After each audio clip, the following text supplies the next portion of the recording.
nggak diperkenalin, itu saya tinggal di mana. Ya udah. Nah iya. Kan katanya kan? Iya. Ya udah deh. Sekarang saya mau memperkenalkan diri. Nama saya siapa, Bu? Ah, ini siapa, ayo? Iya, Ibu ada contekannya. Saya Aini Aryani. Dari tadi ada yang nanya umurnya berapa, Ustazah. Ada yang bilang di bawah 40, ada yang dibilang di bawah 30. Untung nggak ada yang bilang di bawah 17 tahun, Bu. Bu, kencur dong saya. Umur saya 2 tahun lagi kepala 4. Berarti berapa, Bu? Alhamdulillah. Anak saya berapa? Anak saya 3, Bu. Alhamdulillah. Alhamdulillah anaknya 3. Laki-laki semua. Belum ada yang perempuan. Insya Allah mantunya semua bakalannya perempuan semua, Bu. Iya, Bu ya. Kata orang kalau anaknya laki semua, ntar cucunya cewek semua. Katanya gitu. Ayah saya, Bu, anaknya 6, 5 laki, 1 cowok. Sekarang cucunya pada cowok-cowok. Iya. Cucu cowok-cowok, anak cewek-cewek. Ntar berarti cucu saya cewek-cewek dong. Ya, nggak tahu dah. Ya, rumah saya di Kuningan, Setiabudi, Jakarta Selatan. Ibu kalau tahu Kementerian Hukum dan HAM, ibu kalau ke situ tinggal lurus aja ketemu belok kiri Ambasador, sebelah kanan rumah saya.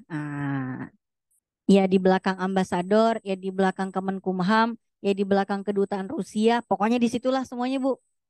Dulunya rumah saya, bukan rumah, yayasan kami ada di yang sekarang jadi Kuningan City, Bu tahu. Nah, gara-gara mau didiriin Kuningan City, digeser, Bu. Bukan digusur ya, Bu. Kalau digusur jauh. Karena ini cuma pindah dikit, namanya digeser. Nah, tuh ya. Kalau di belakang Kuningan City Ibu nemu di parkiran motor belakangnya itu tiba-tiba ada nyempil nih kuburan di tengah ke parkiran gitu ya. Nah, itu mertua saya. Betawi, Bu, suami saya mah. Iya, saya Betawi. Bukan, bukan saya Betawi, suami saya Betawi. Cuman gara-gara saya keseringan bergaul sama Betawi. Nah, jadi ikutan Betawi dah ngomongnya. Gitu. Iya, iya, saya aslinya dari Gresik, Jawa Timur. Gresik masih naik naik kapal lagi, Bu, 3 jam setengah. Namanya Pulau Bawean. Pulau Bawean itu ada di tengah-tengah antara Kalimantan dan Pulau Jawa. Kalau ke utara, Kalimantan. Kalau ke selatan, ke Gresik. Tapi ikutnya ke Gresik, di Pulau Jawa. Jadi mau dibilang suku apa, pulaunya sih Pulau Bawean secara administrasi masuk Jawa Timur, Kabupaten Gresik. Tapi bahasanya punya bahasa kerajaan sendiri, Bu. Bahasa Bawean, gitu ya. Saya juga bingung, Bu, kenapa saya terdampar di Jakarta. Nemu aja suami saya, Bu, sama saya di pulau terpencil itu ya. Kalau udah jodoh ya, gunung didaki, lautan diseberangi, Bu. Baik, kita bahas ini, Bu ya. Nanti Ibu kalau misalnya ke ambasador, bisa, Bu, mampir, Bu. Baik, kita ngomongin sholat. Tadi kita udah sholat ya, Bu ya? Udah dipraktekin. Jadi nggak perlu diteoriin lagi. Yuk kita pulang, Bu. Baik, sholat ini seru, Bu, sebetulnya kalau ngomongin sholat. Karena kalau di buku-buku kitab fikih itu yang paling banyak dibahas itu sholat. Karena terlalu banyak jenisnya. Kalau sholat 5 waktu sih cuma 5. Namanya juga 5 waktu. Yang fardunya 5. Tapi yang sunnahnya ada berapa? Coba Ibu bisa sebutin sholat-sholat sunnah sebelum subuh. Rawatib lah ya. Rawatib. Rawatib ada berapa, Bu?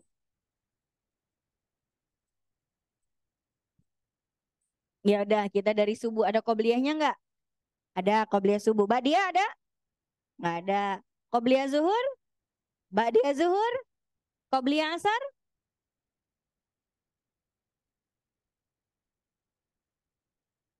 Qobliyah asar ada tapi tidak muakkadah. Ba'diyah asar? Ada. Qobliyah maghrib? Qobliyah maghrib ada tapi tidak muakkadah. Ba'diyah maghrib? Kalau yang ibu bilang ada, itu yang muakkadah semua tuh. Qobliyah isya? Ada tapi tidak muakkadah. Ba'diyah isya? Ada. Yang muakkadah tuh Bu, qobliyah subuh, qobliyah zuhur, ba'diyah zuhur, ba'diyah maghrib, ba'diyah isya. Itu yang ba'diyah ya. Kalau yang tadi saya bilang ada tapi tidak muakkadah itu namanya rawatib ghairu muakkadah. Itu baru rawatib. Ada lagi nggak sholat sunnah? Banyak. Tahajud yang tengah malam Bu, tahajud. Apalagi? Witir, apalagi? Hajat, istikharah, tasbih, duha, syuruk, taraweh, badal wudu, tahiyatul masjid. Apalagi Bu? Banyak deh pokoknya. Belum sholat yang setahun sekali tuh. Idul Fitri, Idul Adha. Belum yang semusim sekali. Gerhana matahari, gerhana bulan, istisqa. Wah, Ibu pernah istisqa? Kapan? Yang minta hujan pernah Ibu? Saya belum pernah. Belum pernah Bu ngalamin saya sholat istisqa. Belajarnya doang iya. Itulah Bu. Belajar itu nggak harus langsung dipraktekin. Lah kalau misalnya saya sekarang mau sholat istisqa nggak bisa juga. Orang air banyak. Tidak semua ilmu harus dipraktekin. Ibu belajar fikih, talak, idah, rujuk. Kudu cerai dulu nggak? Nggak usah. Ya Bu ya. Cukup tahu. Nggak usah dipraktekin. Nah baik. Jamaah sekalian kita bicara salat, ini kita bahas nanti gerakan dan bacaannya aja.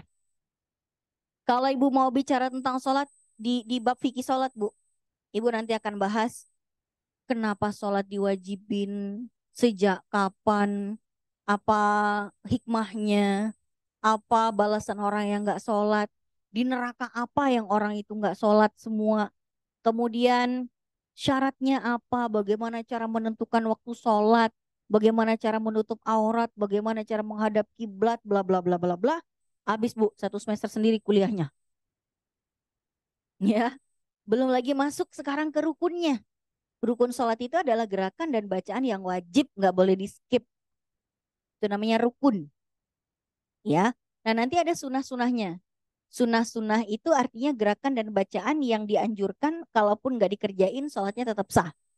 Kayak wudhu tadi, ada rukun, ada sunnah. Sholat juga gitu, ada rukun, ada sunnah. Yang rukun harus, yang sunnah himbauan anjuran. Ada pembatal sholat juga. Yang batalin wudhu pasti batalin sholat. Tapi kalau yang batalin sholat, nggak selalu batalin wudhu. Contoh, batalin sholat tapi nggak batalin wudhu. Artinya kalau ibu batal sholatnya nggak usah ngulangin wudhu lagi. Contohnya gimana Bu? Ngomong, iya ibu lagi sholat. Assalamualaikum Bu, paket nih paket. Waalaikumsalam, tunggu nih lagi tanggung gitu ya. Ulang lagi sholatnya karena batal. Nggak usah wudhu lagi karena ngomong nggak batalin wudhu. Ya Bu, ada lagi nggak yang batalin sholat nggak batalin wudhu? Makan minum. Ibu lagi sholat. Ngunyah ibu. Ngunyahnya belum habis sudah takbir Allahu Akbar. Batal dong. Ya kan? Kadang-kadang ada Bu orang nggak sengaja ketelan sesuatu pas lagi sholat. Gara-garanya habis makan, ya dia nggak kumur lagi, nggak apa lagi langsung makan. Biasanya kalau lagi ada bukber Bu, ya kan? Bukber ibu kan berarti kan dari rumah udah wudhu tuh. Udah wudhu sampai ke tempat bukber, ibu makanlah ini dan itu. Habis itu sholat. Nggak kumur lagi, nggak apa lagi gitu kan. Itu nyempil tuh di sebelah giginya. Begitu sholat, imamnya rada lama baca suratnya. Ibu bengong. Biasanya kalau ibu gabut kan main-main apa gitu yang bisa dimainin. Lepas tuh, Bu. Gelek aja. Batal tuh. Karena menelan sesuatu. Atau ibu ngantuk. Masuk laler bu 2 biji. Glek. Gitu. Itu batal loh. Kan nggak sengaja. Mau sengaja mau nggak pokoknya ibu nelen. Batal. Kalau yang ditelan itu sesuatu yang tidak diproduksi oleh mulut kita sendiri. Kalau yang ditelan itu sesuatu yang diproduksi mulut ibu sendiri nggak batal. Ludah gitu kan. Nah itu nggak batal tuh. Ditelan-telan dah tuh. Selama ludahnya nggak keluar dari mulut. Kalau udah diludahin keluar ibu jilat lagi, batal. Itulah maknanya menjilat ludah sendiri. Maka gak boleh bu jilat ludah sendiri. Batalin sholat tuh ya.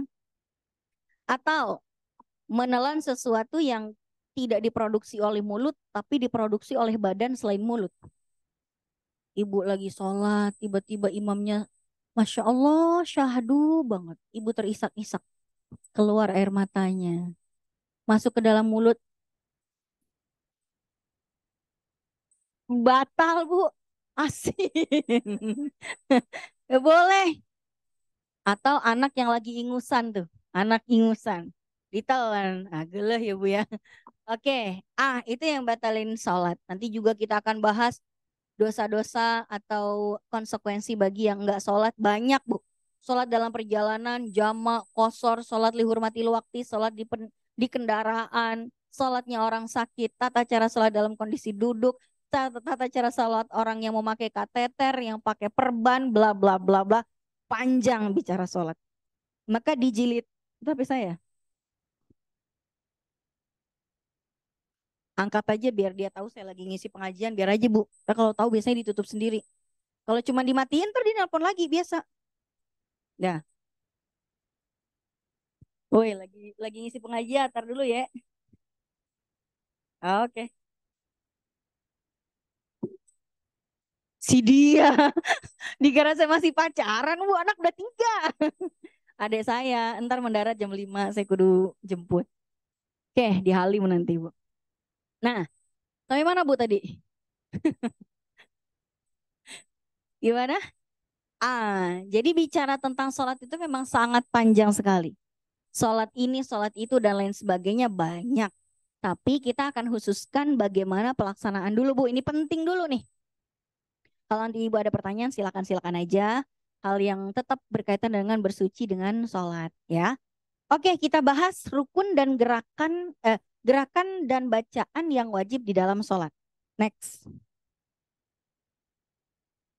Ibu udah mau nanya aja belum mulai. Iya, gimana Bu? Takut nggak kebagian nanya? Oh, ibu udah, ibaratnya ibu udah ini nggak kayak di Shopee udah masuk keranjang dulu, belum di check out. Dimasukin dulu ke keranjangnya, belum di check out. Oke, baik. Ini dulu Bu kita bahas ya. Ini yang wajib nggak boleh ibu skip. Harus. Ya Bu. Pertama, niat. 2, berdiri. 3, takbiratul ihram. 4, baca Al-Fatihah. Ruku, tumak nina. Itidal, tumak nina. Sujud, tumak nina. Duduk, tumak nina. Duduk tasyahud, baca tasyahud akhir. Salawat di tasyahud akhir, salam pertama tertib ini dong. Sisanya ibu ngerjain sunnah-sunnahnya. Doa iftitah, apalagi bu? Surat pendek, apalagi bacaan dalam sujud, iktidal, ruku, tasyahud awal, sunnah semua. Pokoknya ibu kalau mau ngerjain yang penting sah, begini doang. Nah, ini yang penting sah. Tapi saya jamin kalau ibu ngerjain ini doang, ibu kagak bakalan khusyuk. Kenapa? Karena udah kebiasaan ibu ngerjain yang komplit. Ibaratnya ibu makan nasi doang. Kenyang, iya kenyang.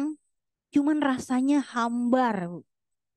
Kayak ada yang kurang padahal udah biasa makan tadi ayam woku, bistik daging tadi kan. Iya. Disuruh makan nasi doang. Kagak enak. Tapi kalau yang penting kenyang mah ya udah nasi doang. Ini Bu, Ibu nggak nyatet gak apa-apa, ntar ini materinya bisa diminta ke Mbak Eka. Ya Bu. Iya, daripada saya ngomong ibu nyatet lagi. Saya ngomong apa ibu kagak dengerin. Ntar ditanyain lagi. Iya kan? Gak fokus. Oke, next ya. Yang penting Ibu dengerin aja penjelasannya. Kalau nggak ngerti, Ibu tulis. Siapa tahu ntar Ibu pengen nanya dan saya nggak jelasin. Ya. Oke, next. Nah, Nabi pernah negor orang yang sholat dan sholatnya nggak sah. Nggak ada terjemahannya ya Bu? Ya udah saya terjemahin. Ini ceritanya gini aja Bu, terjemahan bebasnya. Ada sih terjemahannya next. Nah, itu dia terjemahannya. Ya. Jadi ceritanya daripada Ibu baca, Ibu dengerin saya aja. Nabi itu ada yang ngeliatin ada orang lagi sholat. Ya, tapi sholatnya itu kayak nggak bener gitu Bu. Dia nanya, dia salam sama Nabi, Assalamualaikum ya Rasul. Nabi nggak jawab, Nabi suruh dia sholat lagi. Dia sholat, Nabi dia salam lagi ke Nabi karena Nabi bilang kamu belum sholat. Dia udah sholat, dia salam lagi ke Nabi, kata Nabi sholat lagi, gitu, sampai 3 kali. Kata orang itu, ya Rasul, saya disuruh sholat mulu nih. Perasaan itu udah paling bener ya Rasul. Saya mah kagak bisa sholat lebih bener lagi. Udah itu udah paling topnya. Masih kata Nabi suruh sholat lagi. Ajarin dong. Diajarin lah sama Nabi. Begini, begini, begini, begini. Apa tuh begini-begininya? Next. Itu terjemahan bebasnya kayak gitu Bu tadi Bu. Niat. Pertama niat dulu. Tahu nggak Bu niat itu apa? Next. Niat itu innamal a'malu bin niat. Segala ibadah itu harus pakai niat dalam hati. Nah, itu dasar wajibnya kita niat. Dan niat itu adalah amalan hati. Ibu, kalau ada Pak Guru lagi nyontohin sholat ke murid-muridnya, anak-anak yuk kita belajar sholat subuh, yuk ikutin Pak Guru. Siang bolong begini, Pak Guru ngajarin sholat subuh. Dalam hatinya dia lagi niat sholat subuh gak Bu? Enggak. Dia udah usolli fardhu subuhi, udah ya. Udah sholat 2 rakaat sama kunut-kunutnya dia Bu, siang bolong begini. Dia mulutnya doang usolli fardhu subuhi, tapi dalam hatinya dia nggak niat sholat subuh. Iyalah siang bolong. Dia lagi sholat subuh nggak tuh? Nggak. Praktek sholat subuh. Beda. Niat itu adanya dalam hati. Tapi kalau ibu mau memperjelas lewat lisan, itu bisa. Ya, makanya ibu jangan sampai nggak sholat hanya gara-gara nggak apal usolinya. Ya Bu, jangan gara-gara ibu nggak tahu usolinya, ibu nggak sholat. Jangan. Jangan misalnya, aduh saya pengen sholat jenazah. Usolinya apaan? Ah, ini dia nggak sholat. Enggak. Niat itu dalam hati. Dan melafatkan di lisan itu hukumnya sunnah dalam madhab syafi'i sebagai penegasan niat yang ada di dalam hati. Jadi misalnya ibu sekarang pengen sholat zuhur. Usolli fardhu zuhri arba'a rakaat. Tapi kalaupun ibu nggak pakai usolli, tapi dalam hati emang lagi mau sholat, Allahu Akbar. Sah.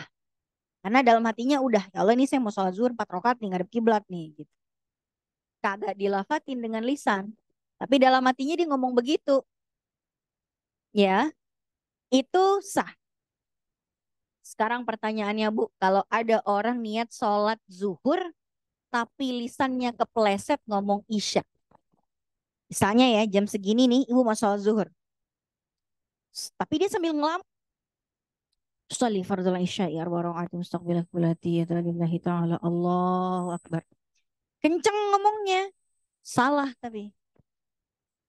Kemudian setelah dia sholat, anaknya negor. Mah, tadi mama sholat isya. Sholat isya apa tong? Gitu kan. Zuhur nih. Tadi mama bilangnya sholli fardhu isya. Bagaimana hukumnya orang yang dalam hatinya berniat sholat zuhur, tapi di lisannya dia kepleset ngomongnya sholat isya. Sholatnya kudu diulang nggak Bu? Tidak, tidak perlu. Kenapa? Iya. Jadi kalau ada perbedaan antara hati dengan lisan yang dimenangin yang ada dalam hati. Jadi kalau misalnya ibu ngomong gitu ada tetangga beli kulkas baru. Masya Allah, moga berkah ya kulkas barunya. Ikut seneng saya. Berarti ibu balik arah. Aduh, paling nyicil tuh, paling korupsi suaminya. Itu yang dicatat sama malaikat julidnya, Bu. Walaupun lisannya ikut seneng berkah ya berkah ya. Tapi dalam hatinya julid bener gitu kan. Bukan ibu-ibu di sini kan. Ya, jadi antara lisan dengan hati yang menang hatinya. Melafatkan itu tetap disunahkan untuk mengkonfirmasi, menegaskan yang ada di dalam hati. Next. Dah, terus lagi. Sekarang takbiratul ihram. Bu, takbiratul ihram itu apa? Kalau saya bilang ke ibu, takbir. Angkat tangan nggak? Iya itu maksudnya. Nah, jadi takbiratul ihram itu sebetulnya ucapan takbir. Mengucapkan dengan lisan Allahu Akbar dengan atau tanpa ngangkat tangan. Ibu ngomong aja Allahu Akbar sah sholatnya. Jadi mengangkat tangan, meletakkan tangan di atas tangan kiri, sedekap itu sunnah semua. Yang penting ibu ngomong Allahu Akbar. Jadi yang ibu prioritaskan lafadz Allahu Akbarnya. Jangan sampai ibu ngangkat tangan tapi mulutnya mingkem. Gak sah. Contoh nih, ada orang saking khusyuknya itu ya, mulutnya diem.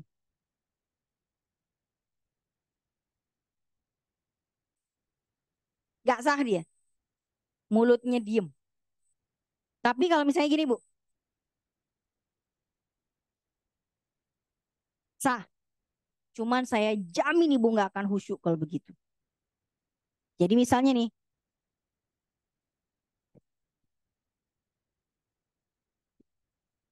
yang kurang apa gitu. Ya kan? Kenapa? Karena nggak biasa. Artinya kalau ada nanti ibu ketemu ada orang ngomong Allahu Akbar doang, tangannya lurus doang begini, itu tetap sah. Cuman emang rada aneh. Cuman gak usah ibu colek. Hei ngaji di mana lu? Gitu. Gak usah. Biarin aja. Biarin. Berarti dia pengen mempraktekkan sholat minimalis Bu. Biarin. Ya. Jadi takbiratul ihram itu yang menjadi rukun adalah bacaan takbirnya Allahu Akbar. Angkat tangannya sekarang beda-beda nggak? Kenapa beda-beda Bu? Bukannya udah diajarin sama Nabi? Iya masalahnya Nabi ngajarinnya beda-beda. Itu makanya. Coba ya kita cek ya. Next. Next lagi. Posisi tangan pada saat takbiratul ihram. Yang pertama kita pakai yang di sini dulu. Annahu kana yarfa'u yadahi hadwa mankibaihi. Setinggi bahu atau setinggi pundak. Ada yang begini, ada yang segini, ada yang segini, ada yang begini, ada begini.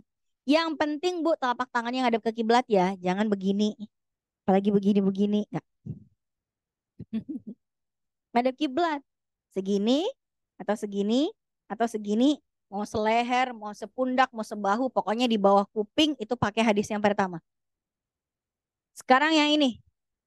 Idza sholla, apabila Nabi mengangkat tangan, sholat dan mengangkat tangan, ini dia. Takunu ibhamuhu hidza'a udhunaihi. Nabi kalau misalnya di hadis yang kedua, jempolnya setinggi daun telinganya. Oke, ini dia. Tuh, menyentuh bahkan. Kayak gini, Bu. Kayak abang Jakarta, Bu.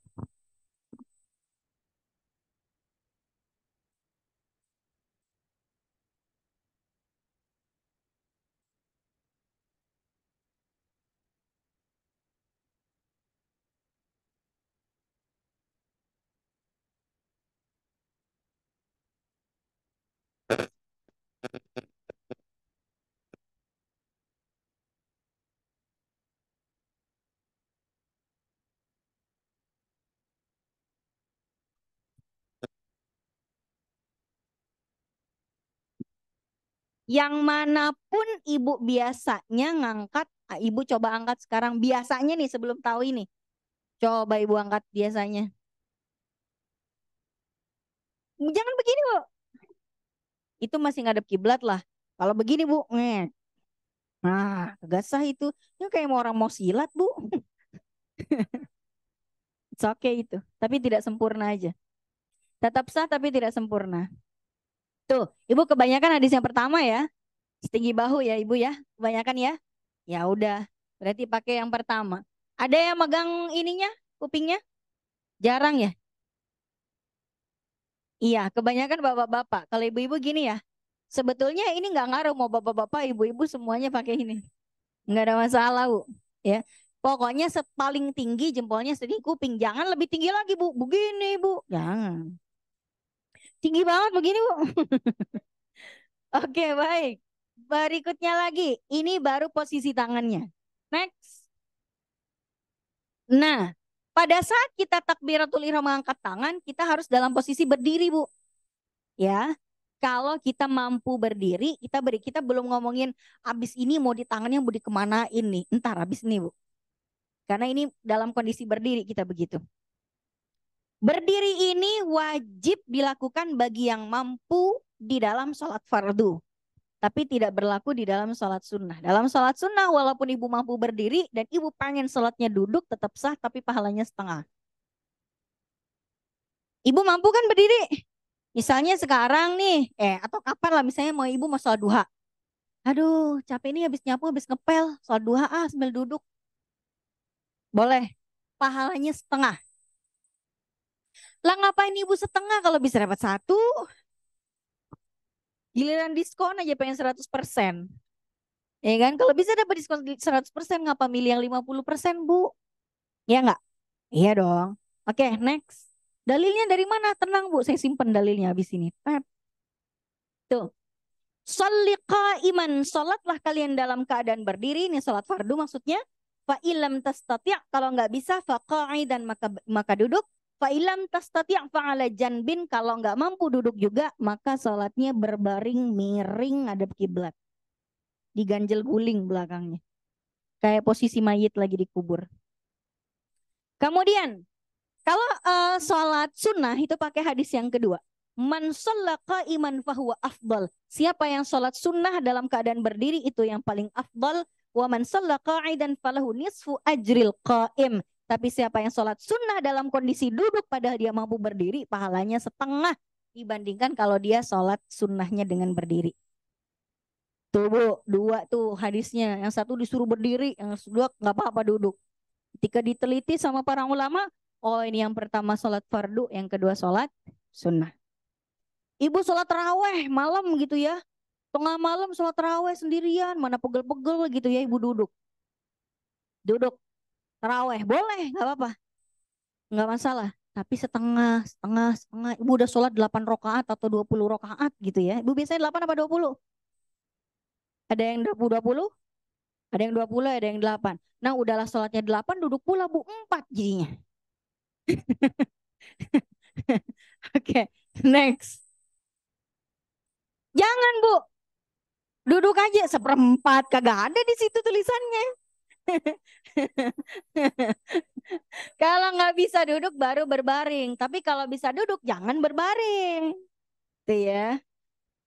Mentang-mentang dari berdiri ke duduk jadi setengah, ibu nawar. Boleh kali berbaring jadi seperempat. Ya Allah, kagak ada. Oke, sekarang posisi tangan. Tadi kan habis takbiratul ihram tuh. Nih tangan mau ditaruh di mana? Kita cek ya Bu. Dari mana dulu ya? Dari sini nih. Dari Wa'il bin Hajar bahwa dia melihat Rasulullah meletakkan tangan kanannya di atas tapak tangan kirinya atau pergelangan atau tangannya. Ini belum sedekap, baru naruh tangan kanan di atas tangan kiri. Ini yang dipakai oleh madhab Syafi'i. Megang punggung tangan atau pergelangan tangan. Ini belum sedekap ya Bu, baru megangnya dulu. Ini sama begini. Kemudian nanti minas sunnah wad'ul yamini 'ala shimali tahta surrah. Meletakkan tangan kanan di atas tangan kiri. Namanya tangan. Tangan itu dia yadun bahasa Arabnya. Yad itu dari sini sampai sini yad. Kalau dari sini ke sini bahasa Arabnya adud. Tapi yad itu dari sini sampai sini. Makanya ibu bisa megang sini, sini, atau sini, atau sini. Tapi jangan di atas siku.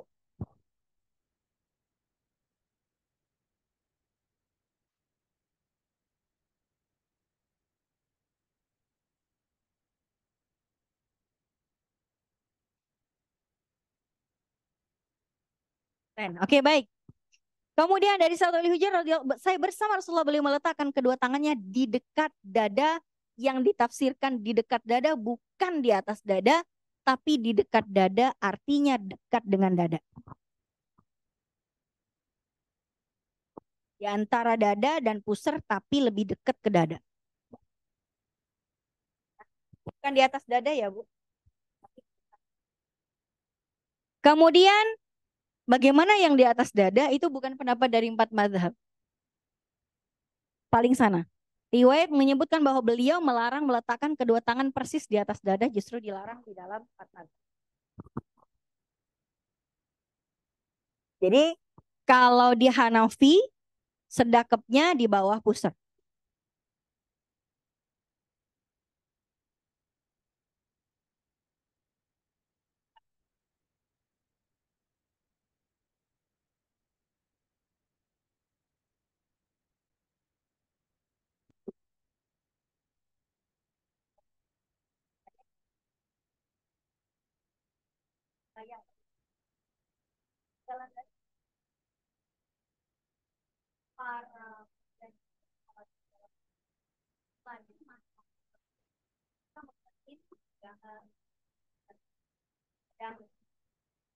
Nah, kalau kita nggak pegang pedang, gelangan makan.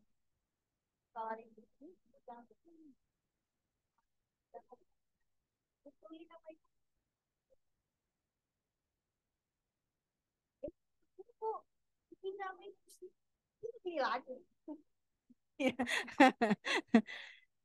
Jadi kalau diletakkannya di antara dada dan pusar dan lebih dekat ke dada, itu biasanya dipakai sama madhab Syafi'i. Dan kalau yang madhab Hambali juga sama dengan Syafi'i, di antara pusar dan dada, tapi kalau yang di atas dada itu di luar 4 madhab.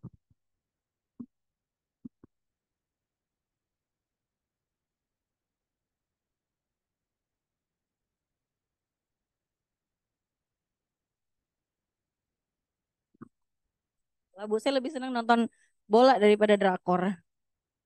Iya, kalau drama Korea, Bu, nangis aja gitu ya. Ah, nonton bola aja deh, Bu, satu bola dibikin rebutan gitu ya. Oke, baik. Jadi kalau yang di atas dada itu ada di buku yang ditulis oleh Nasiruddin Al-Albani yang biasa digunakan oleh kawan-kawan kita di Salafi. Teman-teman Salafi biasanya tidak condong pada 4 mazhab. Baik, berikutnya. Bu, dalam kondisi berdiri, udah sedekap, matanya jangan kemana-mana kalau bisa. Ini sunnahnya. Sunnahnya ngelihat tempat sujud. Ini sunnah ya. Kalaupun ibu sholatnya begini. Sah apa enggak? Sah. Cuman enggak afdol. Afdolnya ngelihat tempat sujud. Tempat sujud siapa? Tempat sujud ibu. Jangan tempat sujud orang. Enggak. Tempat sujud ibu. Next. Nah, rukun berikutnya dalam berdiri itu adalah membaca surat Al-Fatihah. Baca surat Al-Fatihah itu yang rukun. Padahal dalam kondisi berdiri biasanya kita baca 3 hal. 1 doa iftitah, 2 Al-Fatihah, 3 surat. Tapi di antara 3 ini yang wajib cuma Al-Fatihahnya doang. Ibu mau baca doa iftitah bagus, itu termasuk sunnahnya. Enggak baca pun enggak apa-apa. Doa iftitah itu banyak variannya. Tapi yang paling banyak dipakai oleh orang Indonesia cuma 2. Kalau enggak Allahu Akbar kabirah, Allahumma ba'id baini. Ibu ada yang pakai Allahu Akbar kabirah? Ibu biasanya pakai yang mana antara Allahu Akbar kabirah sama Allahumma ba'id baini? Siapa yang pakai Allahu Akbar kabirah? Siapa yang Allahumma ba'id baini? Emang ibu kebanyakan Syafi'i, udah Syafi'i Allahu Akbar kabirah. Tapi di Syafi'i walaupun pakai Allahu Akbar kabirah, membaca lafaz yang lain pun tetap dianggap sah. Hanya saja madhab Syafi'i menganggap paling afdol yang Allahu Akbar kabirah. Tapi di luar Syafi'i misalnya madhab Hambali menganggap yang afdol Allahumma ba'id baini. Semua ulama mengatakan sah mau baca bacaan iftitah yang manapun tetap dianggap sah. Tidak ada perbedaan pendapat, semuanya sah. Mereka hanya berbeda yang paling afdol yang mana, itu doang. Oke Bu. Jangan sampai ibu berantem sama anak gara-gara ibu baca Allahu Akbar kabiro, anaknya baca Allahumma ba'id. Misalnya nih kita Bu dari kecil kan diajarin Allahu Akbar kabiro. Anak dimasukin ke SDIT. Di SDIT itu biasanya Allahumma ba'id baini. Ya kan? Begitu ibu tes, ayo coba sholat. Mama pengen lihat ada gunanya nggak dimasukin ke SDIT. Bayarnya mahal tuh. SDIT apa Bu kepanjangannya? Sekolah Dasar Sekolah Dasar Islam Terpadu itu apa? Terpaksa pakai duit ya Bu. Terpadu tuh maksudnya full day. Tuh ya. Nah baik. Jadi di SDIT misalnya diajarnya begitu. Akhirnya anaknya Allahumma ba'id baini wa baina. Terus Allahumma ba'id baini wa baina khotoyaya. Kama ba'adta bainal masyriq wal maghrib. Terus aja. Terus kata maknya, nih sesat nih berarti nih. Gak bener nih gurunya ngajarin. Gak ikut apa kata hadis Nabi. Padahal emaknya yang kagak tahu bahwa hadis Nabi banyak. Jadi Bu kalau ada orang pelaksanaan sholatnya agak beda-beda. Mungkin bukan dia yang salah. Tapi keilmuan kita yang kurang banyak. Ya Bu. Nah ketika Allahumma ba'id baini. Ya itu nggak apa-apa, it's okay. Kadang-kadang ada anak Bu yang dia dilema. Giliran di rumah kalau kalau gurunya ya kalau ibunya minta dia praktek dia bacanya Allahu Akbar kabiro. Tapi begitu di sekolah dia ujian praktek dia bacanya Allahumma ba'id baini. Dia cari aman. Dia cari aman Bu. Anak ini tahu dua-duanya benar, tapi susah banget bilang ke emaknya bahwa itu dua-duanya benar. Susah juga bilang ke gurunya kalau dua-duanya benar. Anak ini belajar dari dua arah. Dari emaknya dia belajar, dari gurunya dia belajar. Pinteran anaknya Bu. Anaknya pinter dia. Nah ini dia apal dua. Bu, bacaan doa iftitah itu ada 18 macam. Ibu apalnya baru dua kan? Iya udah. Satu ya. Ya udah Bu itu aja. Yang mana aja Bu silakan. Terus abis itu ibu baca surat Al-Fatihah. Nah baca surat pendek itu hukumnya sunnah. Jadi kalau ibu lagi di ruang tunggu pesawat, udah rokaat yang terakhir, udah rokaat yang kedua lah, ya. Ibu baca Al-Fatihah aja, nggak usah baca surat pendek, nggak apa-apa. Ya, nggak usah. Dan kalaupun ibu tetap mau baca surat pendek dalam sholat fardu, kalau ibu jadi imam, jangan terlalu panjang mentang-mentang hafizoh ibu. Ibu biasanya kalau baca surat pendek apa? Saya kayaknya bisa nebak dah.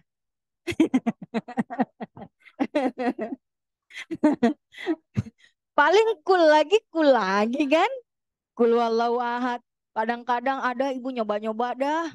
Improvisasi biar nggak kulhu lagi. Apa ya? Akhirnya bacanya kul ya ayyuhal kafirun dah. Walaupun sama-sama kulnya.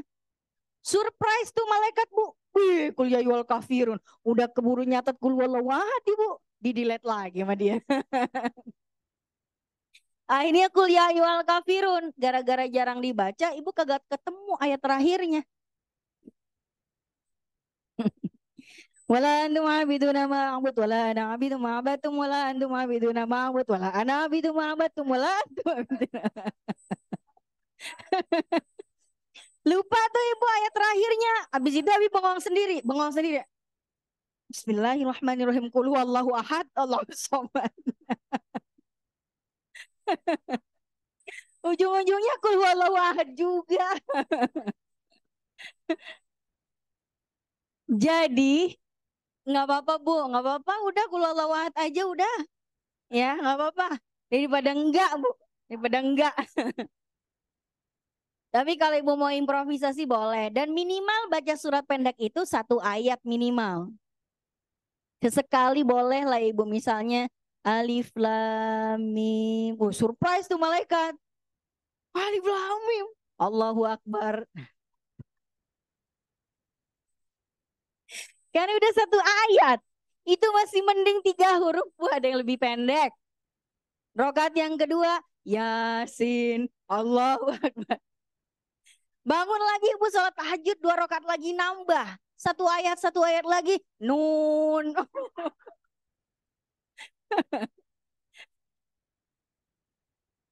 Kalau sholat sendirian nggak apa-apa Bu begitu.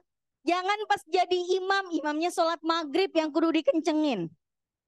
Kalau ada imam, Bismillahirrahmanirrahim, Nun, Allahu Akbar. Tuh ditimpukin Bu sama makmumnya. Langsung diganti tuh imamnya sama DKM-nya. Tapi jangan kepanjangan juga. Kepanjangan masalah lagi Bu. Pernah di masa Nabi Mu'adz bin Jabal itu menghatamkan surat Al-Baqarah saat ngimamin salat Isya. Ibu tahu berapa banyak Al-Baqarah? 2 juz lebih. Bu, orang kalau sholat tarawih yang 20 rakaat semalam, satu malam 1 juz tuh ada. Di Masjid Darut Tauhid Cipakus itu punyanya Agim. Itu satu malam 1 juz. 20 rakaat habis itu 1 juz. Itu juga kemeng banget Bu, ya Allah. Bener dah. Dari mulai Isya itu kelarnya jam 10 Bu, baru kelar. Ya Allah, pijit-pijitan Bu kita Bu di situ. Itu 1 juz dalam 20 rakaat. Bayangin nggak Bu, sholat Isya 2 rakaat pertama ngabisin Al-Baqarah tuh. Kemeng-kemeng deh tuh Bu, kakinya kebas. Ya. Nah, di rakaat yang kedua ada yang batalin Bu, udah nggak kuat. Itu di rakaat pertama aja mungkin berdirinya udah begini. Ada yang batalin tuh sholatnya. Habis itu besoknya dia lapor sama Nabi, ya Rasul. Emang boleh sholat sholat fardu sepanjang itu? Emang kenapa? Itu Muad bin Jabal itu hatamin surat Al-Baqarah gitu. Dia ngadu sama Nabi. Dipanggil Bu sama Nabi tuh. Siapa? Muad bin Jabal. Panggil dah Muad. Panggil. Ada apa ya Rasul? Muad bin Jabal saya dapat laporan. Katanya kamu ngabisin surat Al-Baqarah tadi malam pas sholat Isya. Apa kata Muad? Iya dong. Masa kulhu mulu. Dikiranya dia bakal dipuji. Malah diomeli nama Nabi Bu. Afattanun anta ya Muaz. Apakah kamu ingin menjadi tukang fitnah? Bu, fitnah dalam bahasa Arab beda sama fitnah bahasa Indonesia ya. Di Indonesia fitnah apa Bu? Nuduh tanpa bukti kan? Iya kan? Kayak kalau ibu-ibu lagi ngeriung, ih tahu nggak? Tuh kan dia tuh yang nganterin dia tiap hari tuh beda-beda tiap hari. Mobil gonta-ganti, supirnya ganteng-ganteng, gonta-ganti pacar dia. Ternyata yang nganterin gokar. Ya enggak? Tuh, dituduhnya bukan perempuan baik-baik. Fitnah kan? Fitnah dalam bahasa Arab bukan itu. Kalau nuduh tanpa bukti bahasa Arabnya qadzaf. Qadzaf. Tapi kalau fitnah dalam bahasa Arab maknanya banyak. Salah satu maknanya adalah menyebabkan orang lain enggan berbuat baik. Salah satunya atau terjadi peperangan dengan sesama umat Islam. Itu juga namanya fitnah juga. Ya. Nah, kata Nabi kalau kamu begini terus orang-orang jadi malas pada jemaah ke masjid. Kalau kamu itu sholat bersama kaum kalian, sholli ad'afa qaumi. Sholatlah dengan standar makmum yang paling lemah. Ibaratnya, saya jadi imam, makmum saya ibu-ibu semua yang masih pada 20 tahunan nih. Masih pada seger-seger Bu. Tambahannya Bu tambahin sendiri. Seger-seger semua. Tiba-tiba nyempil satu Bu nenek-nenek. Umur 99 tahun, 11 bulan, 29 hari. Nah, besoknya ulang tahun dia ke 100. Tanyain, Bu, biasanya Ibu kuatnya berdiri kalau baca surat apa? Ina atau ina aja dah. Ya udah, kulhu kulhu dah gitu. Enggak usah dilama-lamain karena apa? Karena bisa membahayakan satu orang ini. Disuruh pakai kursi ogah dia, Bu. Kuat saya. Tapi kulhu. Iya dah. Ya udah, enggak usah dilama-lamain.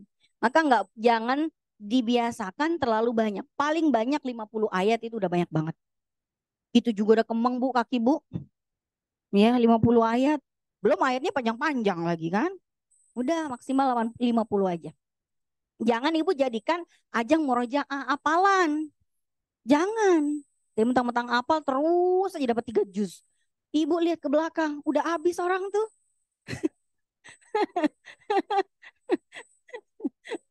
Oke, baik. Next. Next. Nah, baca surat Al-Fatihah itu rukun ya, Bu. Kalau rukun berarti wajib dibaca, jangan di-skip. Baik pada saat sholat sendirian, pada saat jadi imam, pada saat jadi makmum, semuanya ibu harus baca.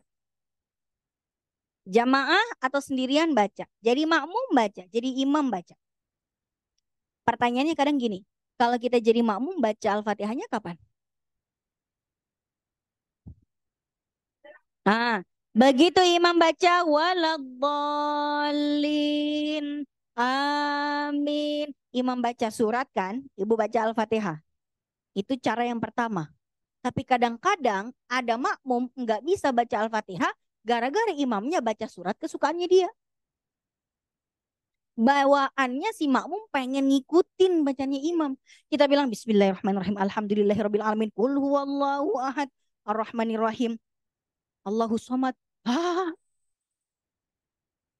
Alhamdulillahirabbil alamin. Allahu somad. Gara-gara imamnya baca kulhu. Kan kulhu surat sejuta umat ya Bu ya. Iya. Ya akhirnya apa? Kalau memang mau baca surat Al-Fatihahnya beriringan sama imam tapi nggak boleh ngeduluin. Contoh nih. Imam baca seayat, dia baca seayat. Bismillahirrahmanirrahim. Bismillahirrahmanirrahim. Alhamdulillahi rabbil alamin. Alhamdulillahi rabbil alamin. Ar-Rahmanirrahim. Ar-Rahmanirrahim. Malik yaumiddin. Malik yaumiddin. Imam waladhdallin, kita waladhdallin. Amin. Selesai bareng. Tapi nggak ngeduluin. Nggak barengan pas. Tapi imam seayat, seayat, seayat, seayat. Bukan sesurat, sesurat. Seayat, seayat. Kalau mau. Tapi kalau ibu kenal sama imam yang suka ngasih jeda itu lebih bagus. Kalau imam yang suka ngasih jeda antara Al-Fatihah sama surat pendek bagus, Bu. Begitu waladhdallin amin, imamnya diam. Nah, pas imam lagi diam, ibu baca Al-Fatihah. Biar bisa bareng baca surat pendeknya. Jadi kalau ibu menemukan ada imam yang habis waladhdallin dia diam, jangan dikira imam lagi murojaah dulu kali itu imamnya, baru habis itu dikencengin. Bukan, itu imamnya ngasih waktu biar kita Al-Fatihah duluan. Gitu maksudnya. Oke. Kalau masbuk, kalau masbuk Bu, tidak dianjurkan baca doa iftitah. Udah tahu telat, pakai baca doa iftitah. Prioritasin Al-Fatihahnya. Tetap wajib baca surat Al-Fatihah sebisa mungkin. Tapi kalau kita udah mengupayakan baca Al-Fatihah, imam udah keburu ruku, kita ikut ruku, gak usah diselesaikan. Karena kalau kita menyelesaikan, imam keburu bangun, imam keburu sujud, ibu belum kelar. Jadi ibu misalnya masuk Allahu Akbar. Imam bacanya kulhu lagi gitu ya. Kita ada Bismillahirrahmanirrahim. Alhamdulillahirabbil alamin arrahmanirrahim. Allahu Akbar, Allahu Akbar. Ya, tidak harus diselesaikan. Begitu udah di rokaat yang berikutnya kita bangun, wajib kita menyelesaikan Al-Fatihah yang komplit dari ayat 1 sampai ayat 7. Yang tadi kepotong cukup di rokaat pertamanya kita doang. Yang ditanggung sama imam. Untuk rokaat berikutnya kita baca. Coba ya. Oke. Jadi patokan ibu dapat satu rokaat bareng imam adalah di rokaat yang di rokaat itu ibu sempat ruku bareng imam. Maka Nabi mengatakan, man adrakar ruku'ah faqad adrakar rok'ah. Siapa yang dapat ruku bareng imam, maka dia dapat satu rokaat bareng imam. Kalau di rokaat itu ibu nggak sempat ruku sama imam, ibu kudu nambah satu rokaat lagi. Karena itu nggak dianggap dapat satu rokaat.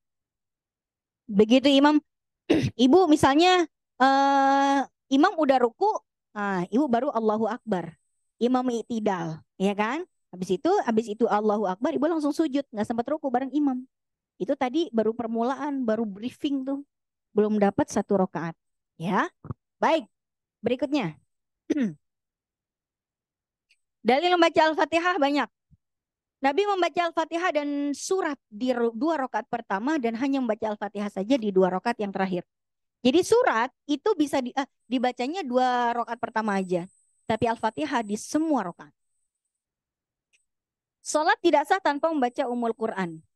Bila kalian sholat di belakangku, maka jangan baca apapun kecuali Ummul Kitab. Jadi tetap wajib baca Ummul Kitab, sebab tidak sah bagi yang tidak membacanya. Artinya makmum pun wajib baca surat Al-Fatihah. Bagaimana dengan hadis ini? Hadis ini bunyinya, mangkan, ada yang bisa baca nggak Bu? Coba Ibu baca yang paling sana bawah. Mangkana lahu imamun fa fa. Ayo Bu, yang bisa baca bener sampai dalam kurungnya saya kasih hadiah buku Kenali Darahmu. Baca Bu, coba angkat tangan. Panitia juga boleh.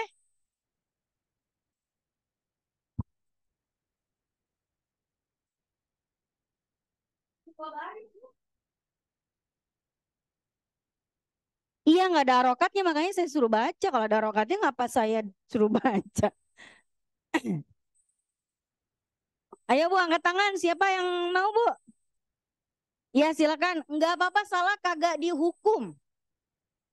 Ya silakan Bu. Nggak usah pakai auzubillahi minasyaitonirrajim. Bukan Al-Quran soalnya. Hadis. Bismillah aja ya. Mangkana lahu.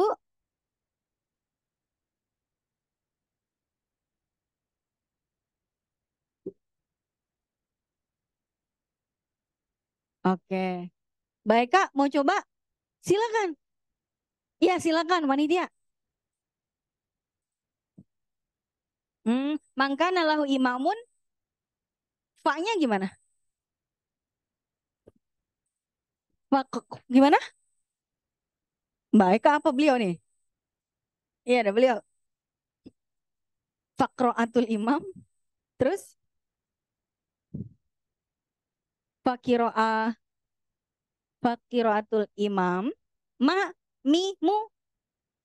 Fakiratul imami. Terus fakiroatul imami lahu kiroatan. Terus dalam kurungnya ad-darukutni. Terus wah ada apa gimana? Ad-darukutni. Terus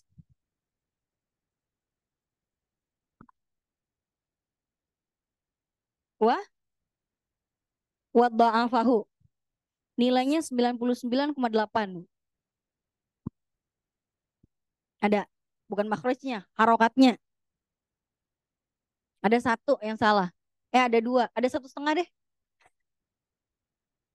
Saya baca ya Bu. Man kana lahu imamun faqiraatul imami lahu qiraatun. Bukan. Kenapa qiraatun bukan qiraatan? Karena dia bukan maf'ul bih. Itu belajar nahu tuh. Bu, belajar nahu itu butuh 8 tahun biar bisa baca begini. Kemudian ada rukutni wa dha'afahu. Salah dari harusnya tun jadi tan. Sama wa dha'afahu kurang tasydidnya. Dapat hadiah nggak Bu? Dapat? Dapat ya Bu ya? Dapat. Dapat. Oke, baik. Berarti Ibu nggak ada yang benar tadi bacanya? Nggak ada. Sebetulnya tadi saya ngetes buat apa sih Bu? Istirahat, saya kecapean ngomong. Baik, gini Bu. Jadi hadis ini menceritakan bahwa ada satu kabar bahwa konon Nabi pernah mengatakan bahwa kiroahnya makmum, bacaannya makmum itu bisa bacaannya imam itu bisa dianggap bacaannya makmum juga. Tapi ada keterangan Ad-Daruqutni wa dha'afahu. Hadis ini diriwayatkan oleh Ad-Daruqutni sekaligus setelah meriwayatkan dia mendhaifkannya langsung. Maka hadis ini hanya bisa digunakan dalam mazhab Syafi'i ketika banyaknya hadis itu ya. Maka menemukan satu hadis nyempil sendiri tentang bacaan makmum. Oh kok bacaan makmum berarti makmum boleh nggak baca dong. Tapi ternyata ini hadis didhaifkan sehingga oleh para ulama mazhab Syafi'i dianggap ini hanya berlaku buat yang masbuk di rakaat pertamanya saja. Makanya boleh nggak ngelanjutin Al-Fatihah sampai terakhir kalau imam keburu ruku. Tapi tidak tidak berlaku apabila dia tidak masbuk. Karena hukum asalnya pakai hadis yang lain yang lebih paten untuk dijadikan landasannya. Itu Bu ya. Oke baik, next. Ruku. Ruku itu apa? Next. Ruku itu teknisnya pertama Bu, disunahkan Bu ya. Disunahkan takbir dan angkat tangan. Begitu udah baca. Allah. Disunahkan. Tapi kalaupun nggak pakai Allahu Akbar Bu, diam aja. Habis baca Al-Fatihah, waladhdallin amin. Kagak ngomong Allahu Akbar, kagak angkat tangan juga, tetap sah. Tapi tidak dapat kesunahan mengangkat tangan, kesunahan membaca takbir. Takbir dalam sholat itu ada dua macam. Ada takbiratul ihram di awal sholat, ada takbir intiqal perpindahan dari satu ke satu gerakan yang lain. Ya Bu. Kemudian sunnahnya imam mengeraskan. Sunnahnya dikerasin Bu. Biar apa? Biar makmumnya tahu imamnya ruku. Jangan diam-diam baik. Kalau imamnya tiba-tiba, itu makmum yang paling belakang pada bingung. Jadi Allahu Akbar, Bismillah liman hamidah gitu. Ya. Kemudian ada mubaligh Bu. Mubaligh artinya tahu nggak? Apa Bu? Hah? Penceramah ya Bu? Bukan itu maksudnya. Mubaligh di sini maksudnya salah satu makmum yang menirukan bacaan takbirnya imam biar makmum paling belakang kedengeran. Tuh kayak di Arab tuh kata ibu, ya kan? Begitu Syekh Sudais bilang Allahu Akbar, di tengah-tengah tuh ada yang keras banget. Allahu Akbar. Sami Allah liman hamidah. Sami Rabbana walakal hamd. Allahu Akbar, gitu kan? Karena Syekh Sudais kalau ngomong gitu, Bu. Allahu Akbar, udah gak bisa kencang lagi udah. Mikrofonnya padahal udah kencang tapi kurang. Emang dua orangnya imam atu, satu mubaligh. Itu maksudnya mubaligh. Mubaligh itu makmum yang ditaruh di tengah. Jadi Bu imamnya sebelah sono, makmum paling ujung sebelah sono, sekilo. Nah tengah-tengahnya ada mubaligh. Mubalighnya jauh dari imam, tapi antara imam sama makmumnya di sono dia di tengah-tengah, taruh di sini. Dia pakai mikrofon juga. Kenapa Bu? Imamnya ngikutin siapa? Makmumnya ngikutin imam lah. Iya, jadi imamnya misalnya Allahu Akbar. Imam Allahu Akbar. Kok dia? Imam Sami Allah liman hamidah. Rabbana walakal hamd. Kalau ibu dengar suara imamnya, segera ikut imamnya. Kalau nggak dengar ya dengar mubalighnya. Jadi kalau ternyata misalnya suami ibu ternyata berdiri sholat di sampingnya pas lagi mubaligh. Suami ibu keberisikan sama dia. Rabbana walakal hamd. Kaget dia. Mubaligh ke sampingnya dia. Nah itu jangan diomelin. Tadi tuh di Masjidil Haram kenceng banget tuh makmum yang ngikut-ngikutin imam. Itu kayaknya pengen jadi imam kagak kesampaian. Bukan. Itu mubaligh Bu. Ya. Ini penting buat masjid yang gede. Siapa tahu mikrofonnya rusak Bu. Nah, Masjid Istiqlal kalau tiba-tiba listriknya mati tuh, bahaya buat makmum paling belakang. Udah sujud mau bangun lagi mati mikrofonnya. Ya kan? Allahu Akbar. Nggak ada mau baliknya kan? Paling belakang udah pada bingung sujud aja. Imam udah bangun, dia masih sujud aja. Ya. Kadang-kadang ragu-ragu bukan kalau kita jadi makmum imamnya kelamaan sujud kan kita ragu-ragu. Ngintip ya masih sujud imamnya, kita balik lagi.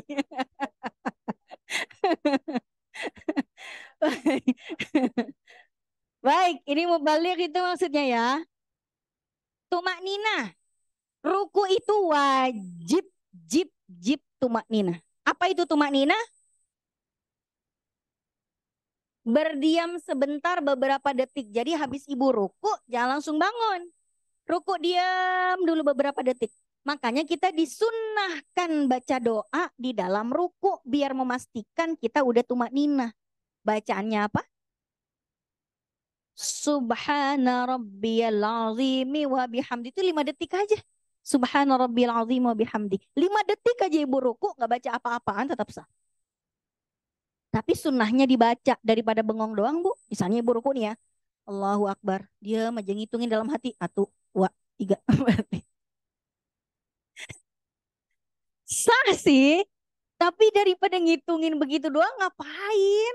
Mending ibu sekalian aja baca Subhana Rabbiyal Azimi wa bihamdi. Ada nggak bu kira-kira orang ruku tetap tumak nina tapi nggak baca apa-apaan? Ada. Apalagi dia jadi makmum. Imam lagi sholat dia ruku. Allahu Akbar kata imam kan. Dia ruku juga jadi makmum. Tapi pas dia lagi ruku dia keingetan apa gitu. Kayaknya gunting kuku tadi taruh di mana ya? Sami Allah liman hamidah. Sami Allah liman hamidah. Dia bengong lagi. Di laci nomor 2 tadi kayaknya tuh. Allahu Akbar. Imam sujud. Dia bengong lagi bu. Tar dulu. Kayaknya tadi dipakai cucu. Gitu ya. Jadi dia ruku, tumak nina, tapi nggak baca apa-apaan.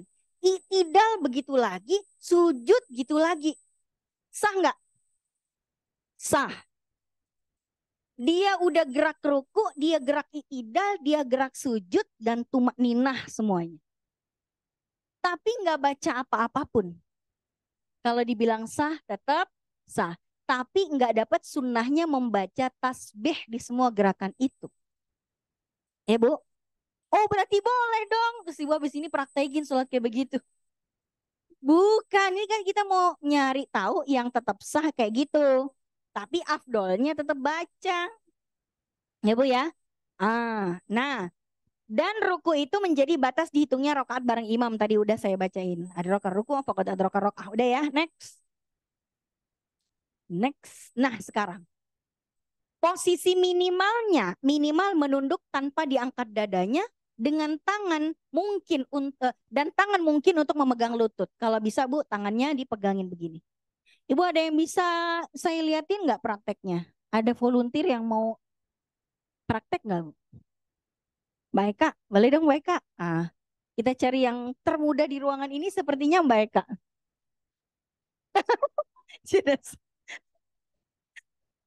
Iya, Mbak Eka ngadep sana. Ya, coba, coba rukunya tangannya megang lutut.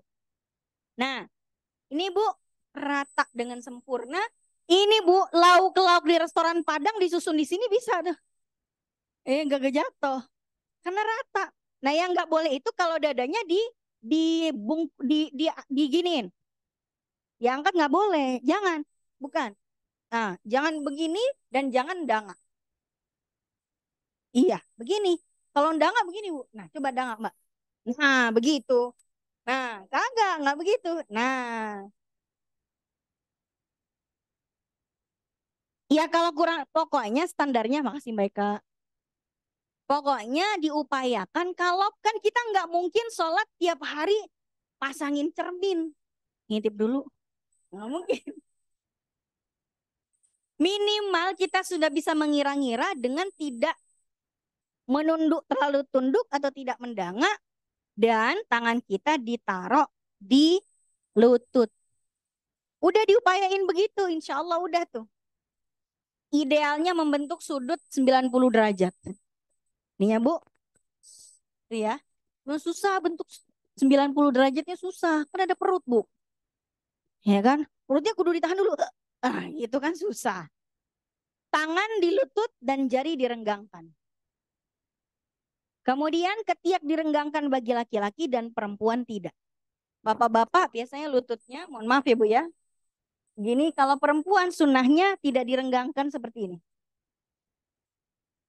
Ya Bu, kalau laki-laki kan renggang. Kalau perempuan disunahkan dirapatkan ke badan seperti ini. Ya, sunnahnya begitu. Kalaupun Ibu mau renggang juga, nggak apa-apa juga. Hanya sunnahnya begitu. Next. Itidal itu bangun dari ruku. Dan jangan ibu langsung sujud kalau badannya belum tegak. sampai tulang-tulang kita kembali ke persendiannya. Jangan Samiallahu liman hamidah, Allahu Akbar, belum basi begini. Baru rukunya balik begini terus itidal baru begini. Udah sujud, enggak. Walaupun ibu terawih secepat apapun, tegak dulu baru sujud. Kan kadang-kadang ada terawih yang cepat banget Bu ya. Bismillahirrahmanirrahim. Allahu Akbar, Allahu Akbar, Allahu Akbar, Allahu Akbar, Allahu Akbar, amin, Allahu Akbar, Allah. Itu sholat apa senam aerobik gitu. Next. Next. Itidal, sunnahnya mengangkat tangan. Dari ruku ke itidal, sunnahnya angkat tangan. Sami Allahu liman hamidah. Sunnahnya. Tapi kalaupun ibu nggak mau angkat tangan nggak apa-apa. Habis dari ruku, apa-apa juga. Cuman kayak rada aneh aja. Wajib tumak ninah. Ya. Jadi habis itidal ibu diam. Beberapa detik, 5 detik. Daripada 5 detiknya bengong, mendingan baca. Ada yang hamdan kasiron, Allah, ada yang Allahu Akbar kabiro. Next. Ada yang baca hamdan kabiron, ada yang baca Allahu Akbar kabiro, ada yang baca cukup Robbana walakal hamd. Tuh kan, banyak Bu variannya. Ibu udah kerjain yang biasa, ibu pakai aja. Bu biasanya Allahu Akbar bacanya apa? Robbana lakal hamdu, itu yang paling panjang, Pak, cakep. Rabbana lakal hamdu milus samawati wa milul ardi wa masyita min syai'in ba'du. Wah, cakep banget Bu, 15 detik gitu. Lama, paling lama, itidal terlama itu bacaannya. Oke, next. Posisi tangan saat itidal lurus ya. Nggak harus sedekap, nggak harus. Next. Sujud. Sekarang gini Bu, sujud itu kan dari itidal ke sujud. Biasanya Ibu kaki dulu apa tangan dulu?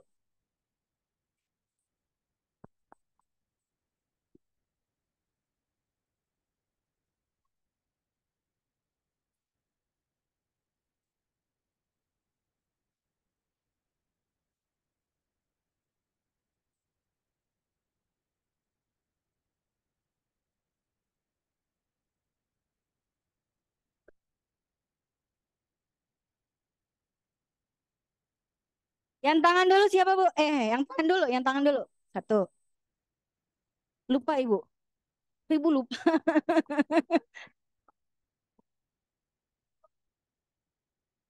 Yang lutut duluan siapa Bu?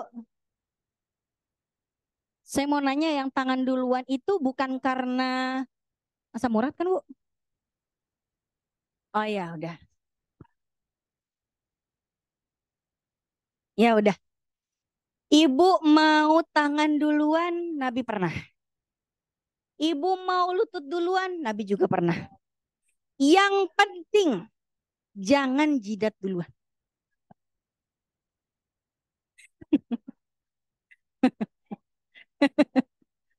Itu namanya nyungsep Bu ya. Next. Boleh, barengan juga bisa kalau Ibu bisa ngek cek gitu ya. Oke. Masjid hatta tatma'inna sajidan. Sujudlah sampai tumanina.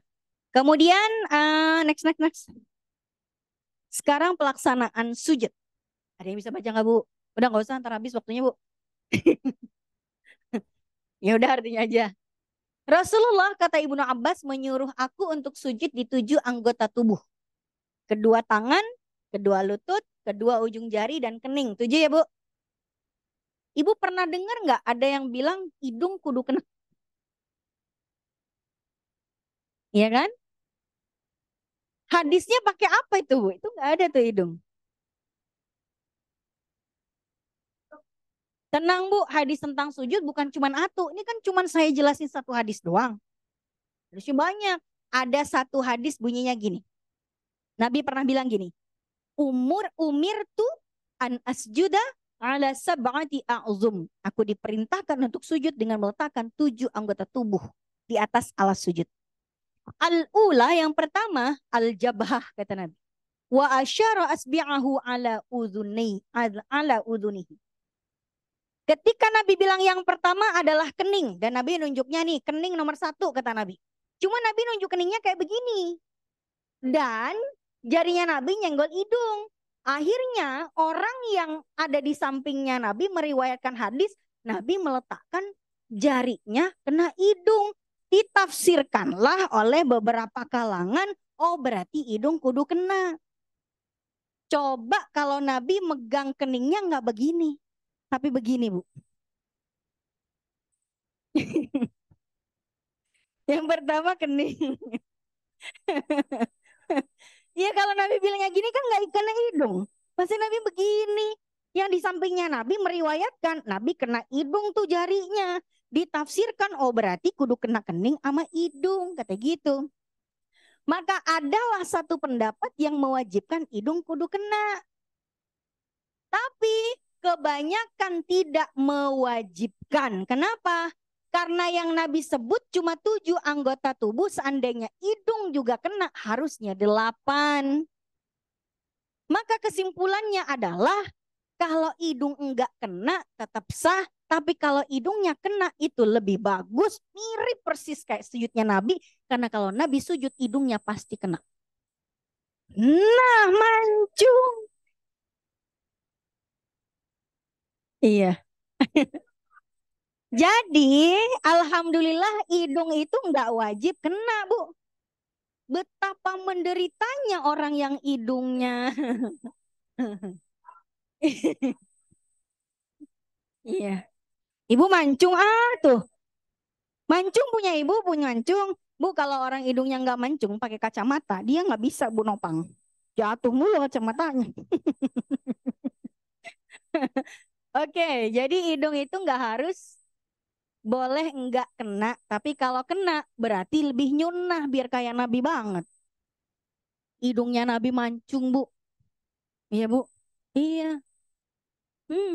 Kalau Nabi masih ada di zaman sekarang, Bu, artis-artis pada kebanting semuanya. Ketampanan di dunia ini tuh, Bu, kalau diibaratkan satu bulatan, setengahnya udah diambil sama Nabi Muhammad semua. Seperempatnya buat Nabi Yusuf, seperempatnya lagi buat kita semua. Nah, kita sisa-sisanya seperempatnya, Bu. Setengahnya udah buat Nabi Muhammad semua. Oke, baik, next. Teknis takbir ketika turun. Allahu Akbar, tapi nggak usah angkat tangan. Ya. Kemudian lutut atau tangan dulu? Boleh lutut dulu, boleh tangan dulu. Kalau yang lutut dulu, mayoritas ulama menyatakan itu lebih afdol. Lebih afdol di kalangan mayoritas ulama, termasuk Syafi'i. Tapi kalau madhab Maliki mengatakan lebih afdol tangan dulu, baru lutut. Ketika diambil kesimpulan ini dicari oleh para ulama, hadisnya itu ada semua. Bahwa Nabi itu lutut dulu baru tangan. Tapi Nabi bilang tangan dulu baru kaki. Begitu diteliti hadis-hadis itu sama Imam Syafi'i, ketemulah alasannya. Ternyata Nabi yang lutut dulu baru tangan. Di awal-awal pas masih seger buger, Nabi lutut dulu. Begitu di akhir masa hidupnya, Nabi tangan dulu baru kaki. Karena Nabi jangankan buat apa. Nabi kemana-mana aja bawa tongkat, udah. Jadi hidupnya. Next. Teknis sujud, kening wajib mendarat. Ya Bu, wajib mendarat, jangan ngambang. Melayang keningnya, jangan. Famakin jabhatahu alal ard. Kemudian kening kalau dalam madhab Syafi'i itu harus kena walaupun sebagian. Jangan mau kenahnya begini Bu. Nah, nih, culun banget begini. Ya masih cantik lah Bu, masa ganteng sih. Nih Bu. Nih, begini, ini kening yang mana nih yang disujudin? Maka Ibu kalau pakai mukena ke atasin lagi lah. Ini walaupun keningnya segini nggak apa-apa. Ini kan kebuka. Ah, ini sujudnya di sini. Jangan Ibu buka kening di sini, Ibu sujudnya di sini. Yang di sini. Maka bapak-bapak juga yang punya polem, apa tuh polem? Poni lempar. Ya. Kayak papa Korea tuh Bu, poninya menutupin. Makanya bapak-bapak itu kalau sholat pakai peci. Peci itu bukan buat gaya-gayaan, Bu. Bukan cuma calak doang foto pakai peci, bukan. Tapi peci itu tuh buat ngangkatin poninya biar keangkat gitu. Kalau lagi sujud, ini keningnya nggak ketutup. Apa landasannya Madhab Syafi'i mengatakan kening harus kena? Famakin jabhatahu alal ardi, make sure pastikan keningnya nyentuh tempat alat sholat. Oke. Tapi cukup sebagian kening saja. Dan hidung menyentuh alas disunahkan. Sunnah aja Bu ya. Nggak wajib ya. Soalnya kesian orang udah begini-begini nggak kena-kena. Next. Teknis sujud pakai kaos tangan tetap sah. Tapi kening itu tetap harus kena. Tapi kalau tangan nggak kena langsung tetap sah sholatnya. Tapi dianjurkan kena tanpa alas. Ya, misalnya Ibu pakai mukena begini nih tetap sah. Tapi kalau di bawah Ibu mukenahnya begini kan. Nah ini kan nggak ketutup nih. Tuh begini kena langsung. Nah, itu lebih afdol. Tapi kalau misalnya begini tetap sah. Yang penting keningnya harus kena tempat sholat. Merenggangkan lengan pada saat sujud, sunnah bagi pria, wanita merapatkan. Rapat gini Bu. Begini Bu. Ya, oke. Mengangkat perut Bu. Perutnya diangkat, jangan ikut mendarat. Kalau ikut mendarat berarti nanti Ibu menopang perut dari sini sampai sini. Jadi perutnya itu Mbak Eka. Tapi nggak ada sejadah. Nggak apa-apa. Ya udah nggak apa-apa. Sujud dong Mbak. Nih Bu, mohon maaf ya Bu. Nah disunahkan ininya dirapatkan ke badan bukan begini. Ini kalau begini bapak-bapak aja. Jadi buat ibu-ibu sunnahnya dirapatkan seperti ini dan perutnya enggak ikut mendarat. Coba Mbak Eka daratkan perutnya. Begini jadinya. Perutnya ikut mendarat, jadinya ini ditopang sama ini. Jadi yang mendarat itu cuma telapak tangan, jangan sama lengannya begini. Ah, udah Mbak Eka makasih. Ya, betul Ibu Hanidar. Benar ya Bu? 100 buat Ibu. Oke. Ibu dapat hadiah onde-onde di situ. Jadi jangan sampai sini, begini ya. Terus gimana dong kalau ada orang sampai di sininya juga sujud? Tetap sah tapi kurang afdol ya. Baik, merenggangkan kaki disunahkan jangan terlalu rapat, jangan terlalu renggang. Meletakkan ujung jari. Ujung jarinya Bu harus nempel. Jangan begini Bu. Kan ada orang yang sujud kayak anak-anak Bu, begini kakinya. Baik.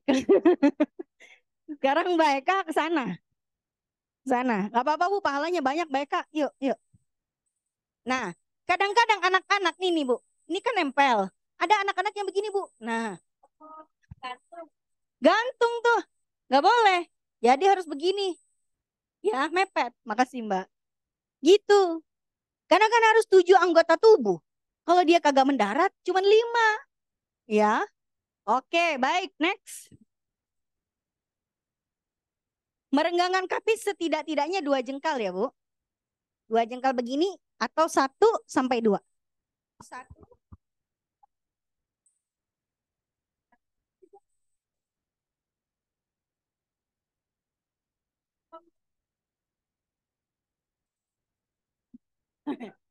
Oke, baik. Next. Jari enggak sebelumnya iya. Jari lurus ke kiblat. Kalau di sana kiblat, jari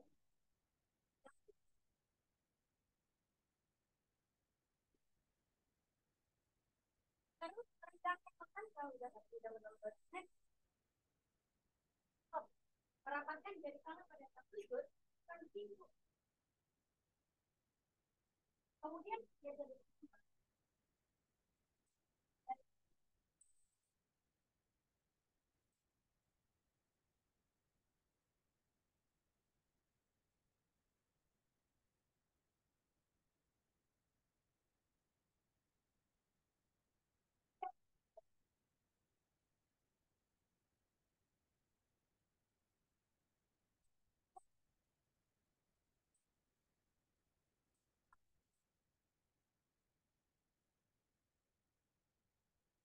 tadi sujud tumanina udah baca tafsir gimana bilang kali afdal membaca doa. Nah, doa di dalam sujud itu disunahkan sebanyak-banyaknya. Tapi lihat sikon. Kalau ibu sholat berjamaah, jadi imam baca doa terlalu banyak di sujud, kesian makmumnya bertanya-tanya. imamnya kenapa lama banget ya? Apa jangan-jangan udah bangun, sayanya doang yang belum bangun gitu kan? Nah, kalau ibu sholat sendirian mau ibu banyakin doanya silakan. Tapi doa-doa yang memang berbahasa Arab yang udah kita tahu doa itu ada contekannya dalam hadis-hadis dalam Al-Quran. Robbana atina fid dunya hasanah, Robbi firi wali walidayya, Robbana dzalamna anfusana. Terserah. Kalau ibu mau mengcustom doa pakai bahasa Indonesia, ntar aja kelar sholat bu, curcol sebanyaknya silahkan. Mau pakai bahasa Indo, Batak, Madura, Sunda, Aceh, terserah ibu. Bawean, oh, kan? Ntar aja udah salam, baru dia baca, ya. Tapi kalau dalam sujud masih dalam sholatnya belum ditutup dengan salam, berbahasa Arab semuanya. Oke, baik. Dan wajib tanakus. Tanakus itu antara kepala harus lebih rendah daripada bokongnya. Ya Bu, Ibu tahu nggak ada orang sholat kepala sama bokong nggak lebih rendah kepala di tangga masjid Bu. Kan masjid nih pada sholat Jumat udah kehabisan saf kan, ada tangga nih, ada tangga 1, 2, 3. Dia berdiri di tangga nomor 3, kepalanya taruh di tangga nomor 1. Dia begini. Ya harusnya di bawah aja, udah jangan di tangga gitu. Itu nggak sah kalau kepalanya tidak lebih rendah dari bokong. Oke, baik. Next. Next. Habis ya, Bu? Habis, Bu. Harusnya masih ada. Cuman di sesi berikutnya. Tapi masalahnya ini nggak ada sesi berikutnya. Ah, saya tambahin aja dah. Gini, Bu. Habis sujud ngapain? Duduk di antara dua sujud. Wajib tumakninah. Bacaannya itu sunnah. Bacanya apa biasanya?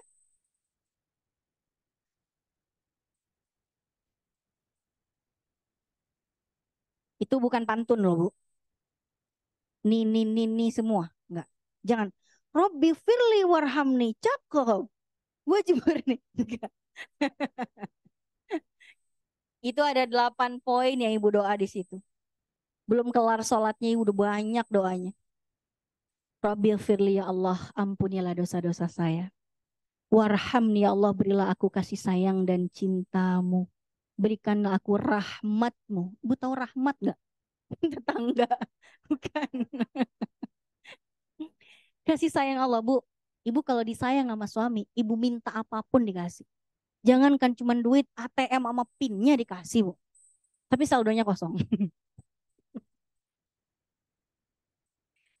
Kasih sayang Allah itu Bu meliputi di dunia dan di akhirat. Ada orang Bu, gaji suaminya itu pas-pasan banget. Gajinya 3 koma Bu. Tanggal 3 harusnya udah koma dia.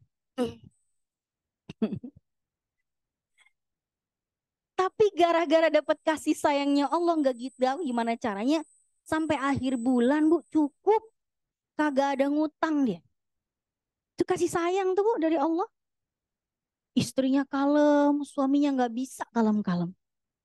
Ya, tapi masih dia langgeng Bu. Bahagia nggak pernah berantem.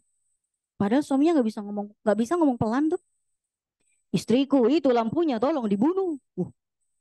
Lampu aja dibunuh Bu sama dia. Yang ceweknya kalem. Inje Kang Mas gitu. Tapi langgeng Bu, nggak pernah ada KDRT itu. Itu kan rahmat berarti kan sakinah wa mawaddah dan rahmah. Rahmah itu kasih sayangnya luar biasa. Nah, atau misalnya ibu-ibu suka naik motor, suka sen kiri belok kanan tuh ya.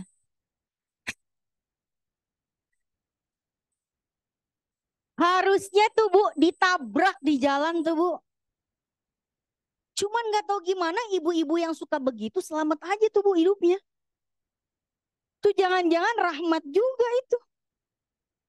Ada orang kalau tiap kali bawa SIM selalu ada razia. Giliran dia nggak bawa SIM nggak pernah Bu ada razia. Masya Allah. Itu rahmat kayaknya tuh. Iya kan? Itu rahmat itu maksudnya kasih sayang. Kita punya aib nggak pernah ada yang tahu. Rahmatnya Allah itu Bu. Ya, ada anak yang katanya IQ-nya rendah, nggak akan lah bisa jadi orang gitu kan. Ternyata Masya Allah, jadi anak yang secerdas-cerdasnya yang diterima dimanapun. Luar biasa rahmat Allah. Ini Bu minta tuh pada saat duduk di antara dua sujud, warhamni. Nomor tiga, wajburni ya Allah, tutuplah aib-aib saya. Siapa Bu yang nggak pernah ada aibnya? Iya kan? Makanya kalau Ibu dapat aib orang, nggak usah disebarin. Ibu kayak nantangin Allah tuh kalau nyebarin. Jadi kalau ada orang punya aib, Ibu sebarin tuh kayak nantangin Allah. Ya Allah, saya mau nyebarin aib hambamu yang lain, bukan juga dong aib saya gitu. Enggak. Tiga, habis wajburni, warfa'ni, tinggikanlah derajat saya ya Allah. Jikapun derajat saya rendah di hadapan manusia, setidaknya di hadapan Engkau. Kalau bisa dua-duanya, di hadapan Engkau, di hadapan manusia. Habis warfa'ni, warzukni, ya Allah berikanlah aku rizki Bu. Yang ibu minta di warzukni ini nggak cuman harta Bu. Rezeki kebahagiaan, rezeki suami yang setia. Kadang-kadang Bu ada orang perempuan kagak cakep. Lakinya ya Allah cakep banget. Tapi suaminya setia cinta mati sama bininya. Tuh, Ibu ya. Kaya lagi. Rajin menabung suka menolong. Itu kan. Ini rezeki Bu. Ya, walaupun kata orang, ih kasihan ya suaminya dapat bini begitu, kurang cakep. Kata suaminya, enggak sih saya paling cantik. Enak aja. Tuh rezeki tuh. Rezeki dapat mertua yang baik. Ipar yang gak julid. Dapat tuh. Ya Bu, rumah tangga kan banyak kan berantem kalau nggak sama mertua sama ipar. Ini kan? Katanya yang paling bahagia rumah tangganya siapa Bu? Nabi Adam sama Siti Hawa katanya. Nggak punya mertua, nggak punya ipar, nggak punya tetangga julid, Bu. Ya kan? Satu-satunya wanita yang pernah Allah ciptakan dan tidak pernah khawatir dengan pelakor itu Siti Hawa. Jika gak ada perempuan lain, udah. Iya kan? Itu kita minta di warzuk nih, Bu. Rezeki kesehatan. Ada orang duitnya banyak, nggak bisa menikmati. Dia ada di rumah sakit mulu, cuci darah mulu kerjaannya. Sian, ya. Kemudian habis warzuk nih, wahdini. Wahdini ya Allah kasih saya petunjuk. Kasih saya hidayah wahdini. Wa'afini sehatkan Bu. Yang ibu minta dalam kata wa'afini tidak hanya kesehatan badan. Tapi kesehatan mental dan jiwa masuk di situ. Jasmani, rohani, mentali. Nah, ya. Jadi jasmani ibu, jasad ibu sehat. Ada orang sehat jasadnya Bu, tapi jiwanya nggak waras. Ada orang jasmaninya sehat, jiwanya waras, tapi mentalnya break out. Ya kan? Nah kita minta badan kita sehat, mental kita sehat, jiwa kita juga sehat. Di situ di kata-kata wa afini. Terakhir wa'fu anni ya Allah. Ibu tahu kata afwan nggak? Afwan itu maafkan. Ya Allah, seandainya dalam persembahan sholatku ini saya ada banyak salah-salahnya. Mikirin gunting kuku, mikirin kacamata, mikirin kompor belum dimatiin. Mohon maaf ya Allah gitu. Makanya Bu kalau baca itu Rabbi Firli itu jangan cepet-cepet. Rabbi Firli. Bingung malaikat mau ngedoain aminnya. Ini Ibu minta apaan sih? Rabbi Firli. Yang benar Rabbi Firli warhamni wajburni warfa'ni warzuqni wahdini wa'afini wa'fuani gitu. Ya Bu. Ya walaupun Ibu nggak baca tetap sah sih. Yang penting tuh maknina. Cuman sayang tuh 8 poin banyak banget yang Ibu skip. Padahal tiap Ibu baca doa dalam sholat banyak malaikat yang mengamini. Udah, habis itu next. Iya habis ya, habis ya. Lupa Bu, saya kalau lupa suka nggak inget. Ya,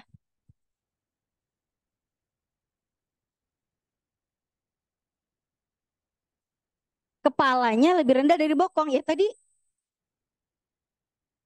coba Ibu gimana? Wah Ibu bawa sejadah, Masya Allah. Ya, coba Ibu. Coba, Ibu kepalanya lebih rendah kan daripada bokong? Iyalah. Coba kalau misalnya Bu, biasanya yang nggak lebih rendah gara-gara lengannya ikut turun. Coba Ibu lengannya turun. Terus Ibu mohon maaf bokongnya ke bawah.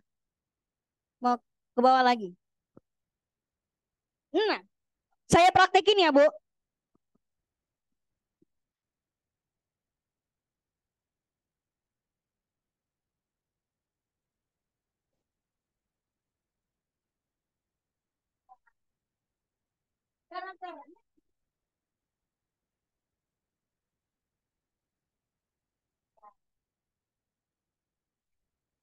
Ya,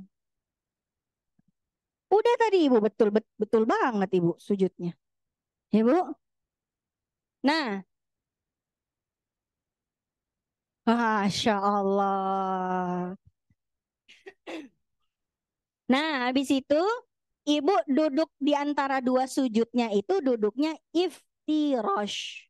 Tahu duduk iftirosh, Bu? Duduk iftirosh itu kaki kiri di bawahnya kaki kanan dan didudukin. Saya praktekin ya.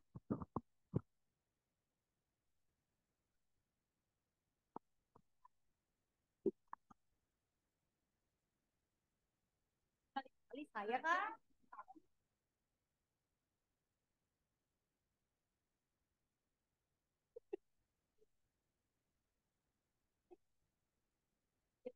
Ya, Bu, ini ya.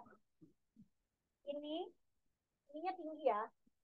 Ya, tinggi. Jangan begini. Kalau bisa, Bu, kalau bisa ya. Ini kalau bisa begini ya. Nah, ini kalau bisa. Ibu dudukin kaki kirinya itu di miringin. Ini namanya duduk iftirosh. Kadang-kadang Nabi duduknya duduk ik'a. Duduk ik'a itu begini. Ini boleh. Ini duduk ik'a namanya. Cuman ibu kalau lama-lama pegel. Boleh. Yang makruh dalam duduk di antara dua sujud atau tahiyat awal, duduk membentuk huruf W itu makruh.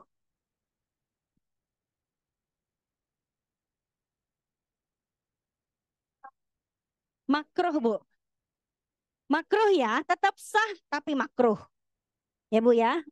Nah, jadi duduk tadi di antara dua sujud itu begitu harusnya iftirosh kayak tahiyat awal.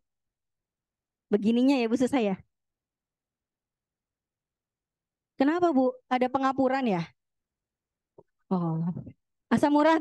Oh iya. Berarti saya masih aman ya Bu. Bu saya nggak pakai sepatu lagi dah, pegel.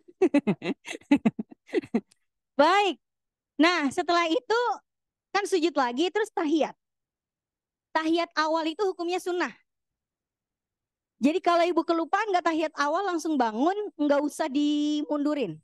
Misalnya, rokat yang kedua, saya bangun, sami Allah liman hamidah, terus langsung saya ngeh. Harusnya tadi saya tahiyat awal dong. Tapi saya kenapa berdiri ya? Mundur kali ya. Ya begini lagi Bu. Nggak usah. Lanjut aja dilanjutin. Cuma nanti kalau bisa sunnahnya sujud sahwi. Sujud sahwi setelah selesai tahiyat akhir sebelum salam. Begitu misalnya Ibu. Oke. Begitu Ibu udah innaka hamidum majid, Ibu sujud. Sujudnya berapa kali sujud sahwi? Dua. Kalau yang cuma satu namanya sujud syukur, Bu. Dua. Jadi habis Ibu tahiyat akhir, innaka hamidum majid, Ibu sujud, duduk iftirosh, sujud, duduk tawarruk, salam. Baca apa Bu? Subhana man la yanamu wa la yazhu, satu kali cukup, tiga kali afdol. Satu kali boleh, tiga kali afdol. Kalau ibu ngapal gimana? Kudu nyari contekan dulu gak? Gak usah, baca aja subhana rabbiyal a'la wa bihamdi gak apa-apa. Tapi kalau ibu lupa tahiyat awal, udah niat mau sujud sahwi, tahu-tahu innaka hamidum majid, assalamualaikum kanan, assalamualaikum kiri. Habis itu ibu makan siang. Baru ingat, ya Allah nggak tahiyat awal, nggak sujud sahwi. Sah nggak? Sah. Karena yang ibu tinggalkan bukan rukun. Tahiyat awal emang dari awal itu hukumnya sunnah, tapi dia sunnahnya levelnya atas. Sunnah sholat itu ada dua. Ada sunnah abad, ada sunnah hayat. Sunnah hayat itu yang nggak perlu diganti sama sujud sahwi, kayak bacaan di dalam sujud ruku itu tadi. Tapi kalau sunnah abad, kalau ibu tinggalkan tetap sah sholatnya, tapi dianggap ada banyak kekurangannya. Ibaratnya orang tetap sah walaupun tetap sah manusia itu disebut sebagai manusia walaupun dia nggak punya jempol. Maka dianggap aib kan? Tetap sah kan dibilang manusia, tapi aib kan? Jadi jangan sering-sering ibu ninggalin tahiyat awal. Lupa mulu tahiyat awal. Lupa kok tiap hari kata malaikat. Ini mah bukan lupa, sengaja ibu. Ya. Jadi tahiyat awal itu sunnah. Yang menjadi rukun adalah tahiyat akhir. Tahiyat akhir itu yang menjadi rukun adalah gerakan duduknya. Tawarruk. Ibu tahu tawarruk ya? Sekali lagi bu. Tawarruk itu tidak usah didudukin kaki kirinya. Kaki kirinya taruh di kaki kanan, terus ibu duduk di lantai. Tapi kalau bisa, tahiyat akhir bu, tawarruk yang kayak gini. Ya, kalau bisa ininya jarinya ditekuk. Kalau nggak bisa, ya udahlah bu, begini aja. Oh berarti ibu tahiyat akhirnya gini ya? Di kaki kiri ada di bawah kaki kanan. Ini dia kaki kiri saya tuh, ya. Tapi nggak ibu dudukin. Ibu duduknya di lantai. Ya, kalau ibu bisa dilipat, lipat kayak gini kakinya. Bisa nggak Bu? Bisa kan? Ada yang bisa, ada yang asam urat ya. Ya udah, habis ya waktunya ya. Ya, oke. Udah, ya. Ya sebetulnya otomatis sebetulnya miring. Tapi ada juga yang enggak. Mau miring mau enggak terserah Bu. Yang penting gaya duduknya kayak tadi ya. Lebih santai miring sih sebetulnya Bu, enak. Itu Bu, tahiyat akhir duduknya wajib, bacaan tahiyatnya wajib sampai tahiyat sampai sampai salawat. Yang wajib cuma sampai salawat. Ini waktunya udah habis tapi tanggung Bu. Gak apa-apa ya. Kena cas nggak sama hotel? Nggak ya? Oke. Jadi yang wajib nih Bu, tahiyat akhir dari at-tahiyatul. At-tahiyatul mubarakatuh salawatu thayyibatulillah. Assalamualaikum ya Nabi wa rahmatullahi wabarakatuh. Assalamualaikum wa ala ibadillah salihin. Itu tahiyat. Terus habis itu salawat. Habis itu tasyahud. Asyhadu an la ilaha illallah wa asyhadu anna Muhammadar Rasulullah. Habis itu salawat. Allahumma sholli ala sayyidina Muhammad. Pakai sayyidina boleh? Enggak apa-apa. Allahumma sholli ala sayyidina Muhammad wa ala ali sayyidina Muhammad. Titik. Ibu udah boleh salam. Kebelet kali. Ya kan? Kalau kebelet ya udah sampai situ aja. Salam. Kalau nggak kebelet, disunnahkan baca salawat Ibrahimiyah. Kama shallaita ala sayyidina Ibrahim wa ala sayyidina Ibrahim bla bla bla bla bla sampai innaka Hamidum Majid. Jadi tahiyat akhir itu setengahnya sampai asyhadu alla sampai Allahumma sholli ala sayyidina Muhammad wa ala sayyidina Muhammad itu wajib, kemudian setengahnya lagi sunnah. Gitu ya. Setelah itu terakhir adalah salam yang pertama. Assalamualaikum warahmatullahi. Salam yang kedua itu sunnah. Ya. Jadi salam yang pertama wajib, salam yang kedua sunnah. Udah Bu, tertib. Terakhir tertib, artinya nggak boleh diacak gerakannya. Udah kayak begitu. Wassalam selesai, nyok kita pulang. Oh, ya udah ditanya jawab nggak apa-apa Bu. Ya, baik. Untuk materi sesi ini kita akhiri dulu. Sekarang kita buka sesi tanya jawab dari Ibu Yusniar dulu ya, Insya Allah. Sudah.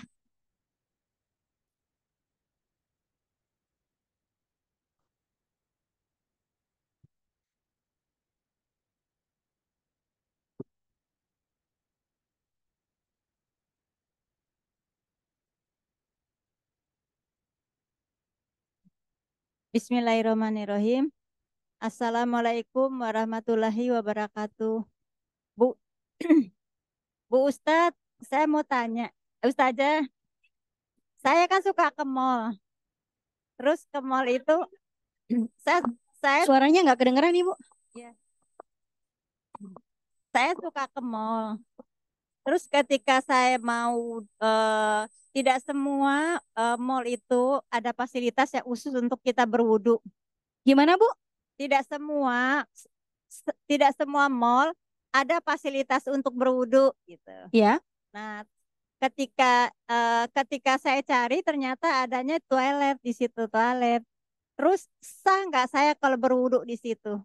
Sah apa tidak wudhu di dalam toilet, Bu? Oh Yang iya. penting kepala Ibu nggak masuk jamban, nggak Oh apa-apa. gitu. Terus yang kedua, Bu Ustazah, karena mall itu juga tidak menyediakan fasilitas untuk sholat. Gimana, Bu? Ya, itu memang volumenya segitu ya mikrofonnya. Iya, suaranya. Cek, cek. Ya, kebetulan, kebetulan mallnya itu pertama fasilitasnya menurut saya kurang lengkap karena nggak ada toiletnya, nggak ada untuk berwudu, yang ada hanya toilet saja. Terus saya melaksanakan wudu di sana. Ya, oke. Ketika saya mau sholat juga nggak ada fasilitasnya. Ya. Terus harus bagaimana saya supaya sholat saya nggak Ya. hilang gitu. Oke. Terima kasih Bu Wudhu di Ustazah. dalam toilet itu memang ada yang mengatakan dimakruhkan karena apa? Karena tempat buang hajat. Tapi kalau sahnya sama, Bu, tetap sah. Sama kayak Ibu nanya, kira-kira saya kalau wudhu nggak pakai baju sah apa enggak? Standar sah dan tidak sahnya wudhu adalah syarat dan rukunnya. Kalau udah syarat dan rukunnya dipenuhi, udah sah. Hanya saja tidak sempurna karena dilakukan dalam kondisi tidak pakai baju atau dilakukan di tempat buang hajat. Tapi kalau memang disitulah tempat yang paling memungkinkan, ya daripada nggak wudhu, silakan wudhu di situ. Terus sholatnya gimana kalau nggak ada musolanya? Ibu keluar mall, cari musola. Nah, habis cari musola, ibu mau balik lagi ke mall, silahkan. Yang rugi mallnya. Biasanya orang kalau udah keluar mall, males masuk lagi. Kehilanganlah dia pelanggan. Ya kan? Nah, jadi ibu yang keluar mall cari musola. Tapi kalaupun nggak ada musolanya, tapi ada tempat yang lapang buat ibu gelar sejadah, sholat aja di situ. Ya kan? Siapa tahu ibu bawa sejadah travel gitu kan? Nah, silakan gelar. Iya, sini juga bukan musola, tinggal gelar sejadah juga ibu bisa sholat kan? Iya. Tapi kalau ibu nggak nyaman, takut diliatin orang, ya udahlah. Sorry ya mall, kamu nggak ada musolanya. Saya tinggalkan dirimu, gitu ya. Udah ibu ya. Baik. Berikutnya.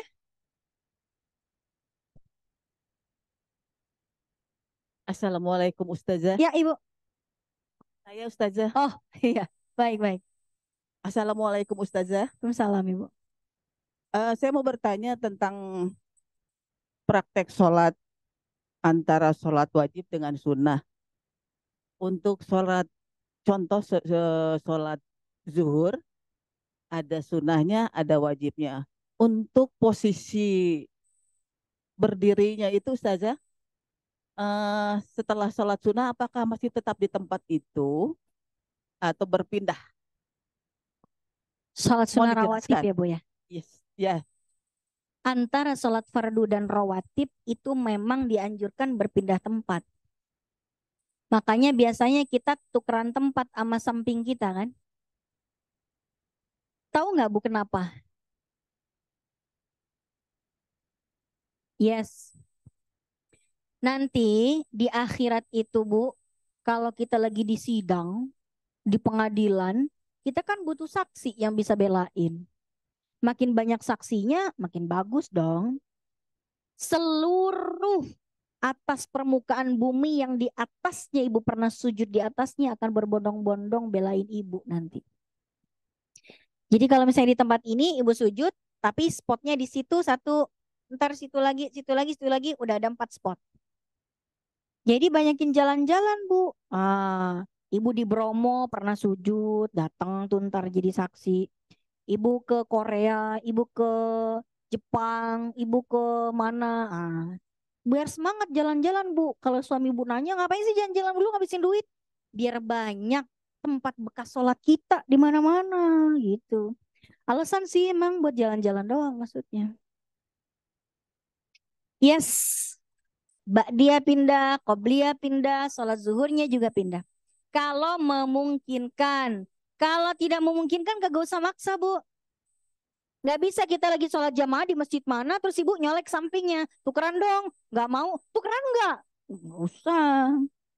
Tuh ya, kalau dia nggak mau. Kalau dia mau, bagus.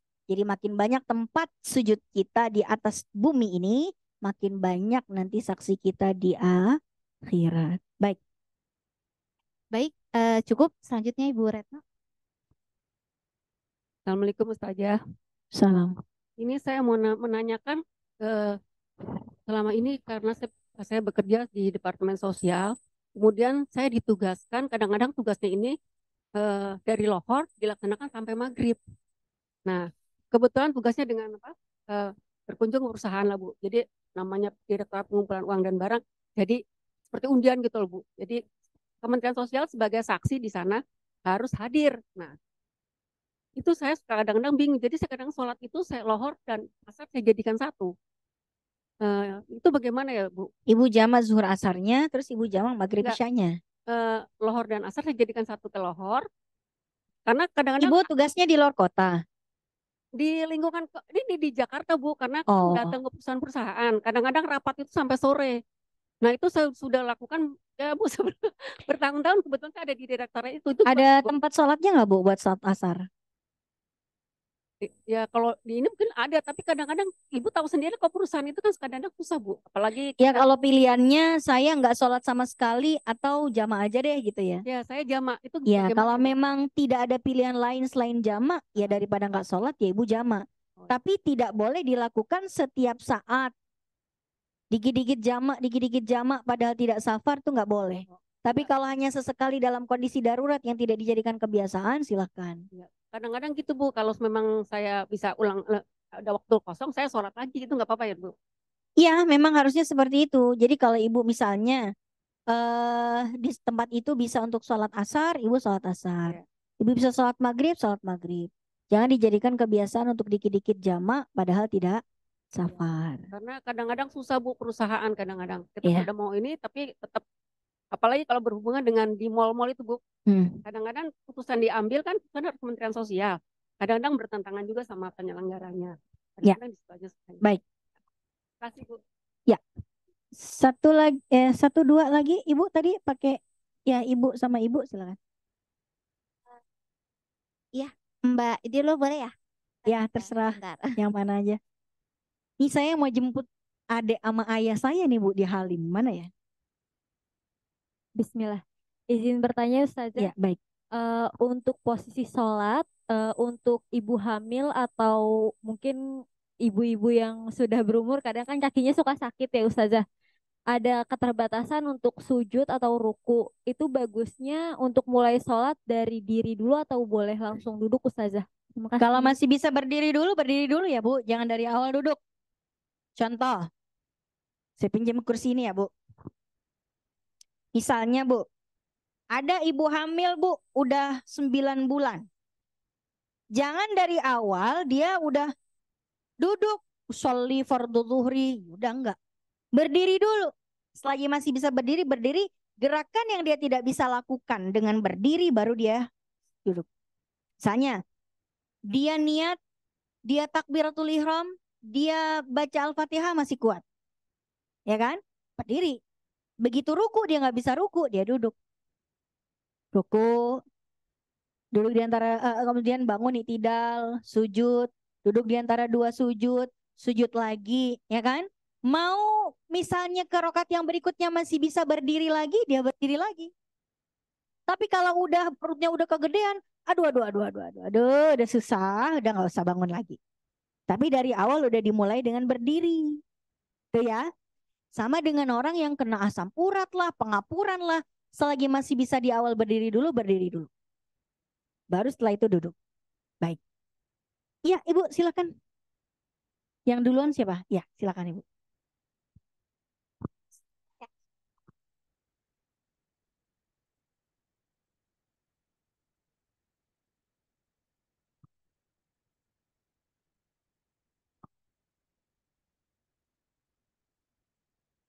Iya.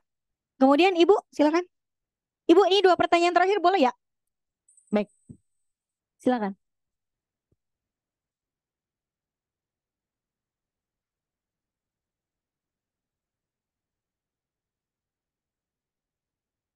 Yang menghadap kiblat maksudnya?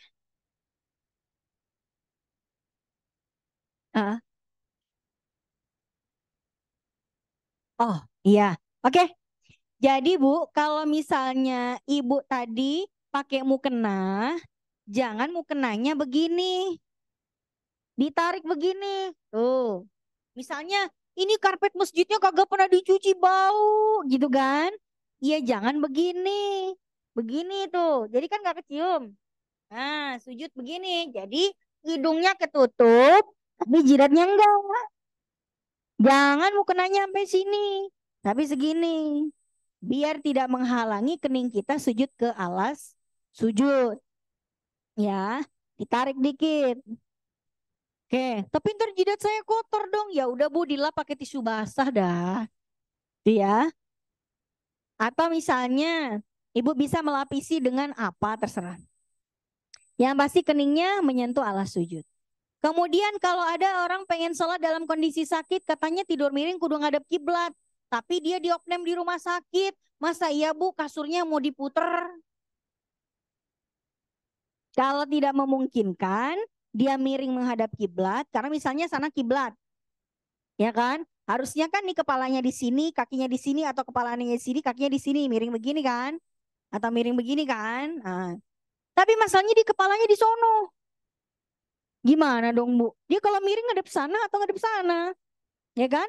Apa iya kudu diputar dulu? Ya nggak mungkin, lepas semua kabel-kabelnya. Ya sudah, maka ibu boleh untuk tidak menghadap ke kiblat dalam kondisi dengan keterbatasan. Itu namanya sholatul lihurmatil waqti, sholat menghormati waktu dengan tidak memenuhi semua syarat dan rukunnya. Baik.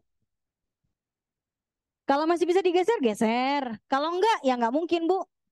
Kalau ibu tidur di rumah sendiri bisa. Misalnya kasurnya di sebelah sini. Ya posisi ibu tinggal miring aja. Cuman kalau lagi di rumah sakit gimana? Nggak bisa. Itu namanya sholatul lihurmatil waqti. Ya sholat tetap sholat semaksimal yang dia mampu. Tapi tidak memenuhi syarat atau rukunnya. Tetap sah karena dengan keterbatasan. Udah azan Bu, kita tutup ya Bu ya.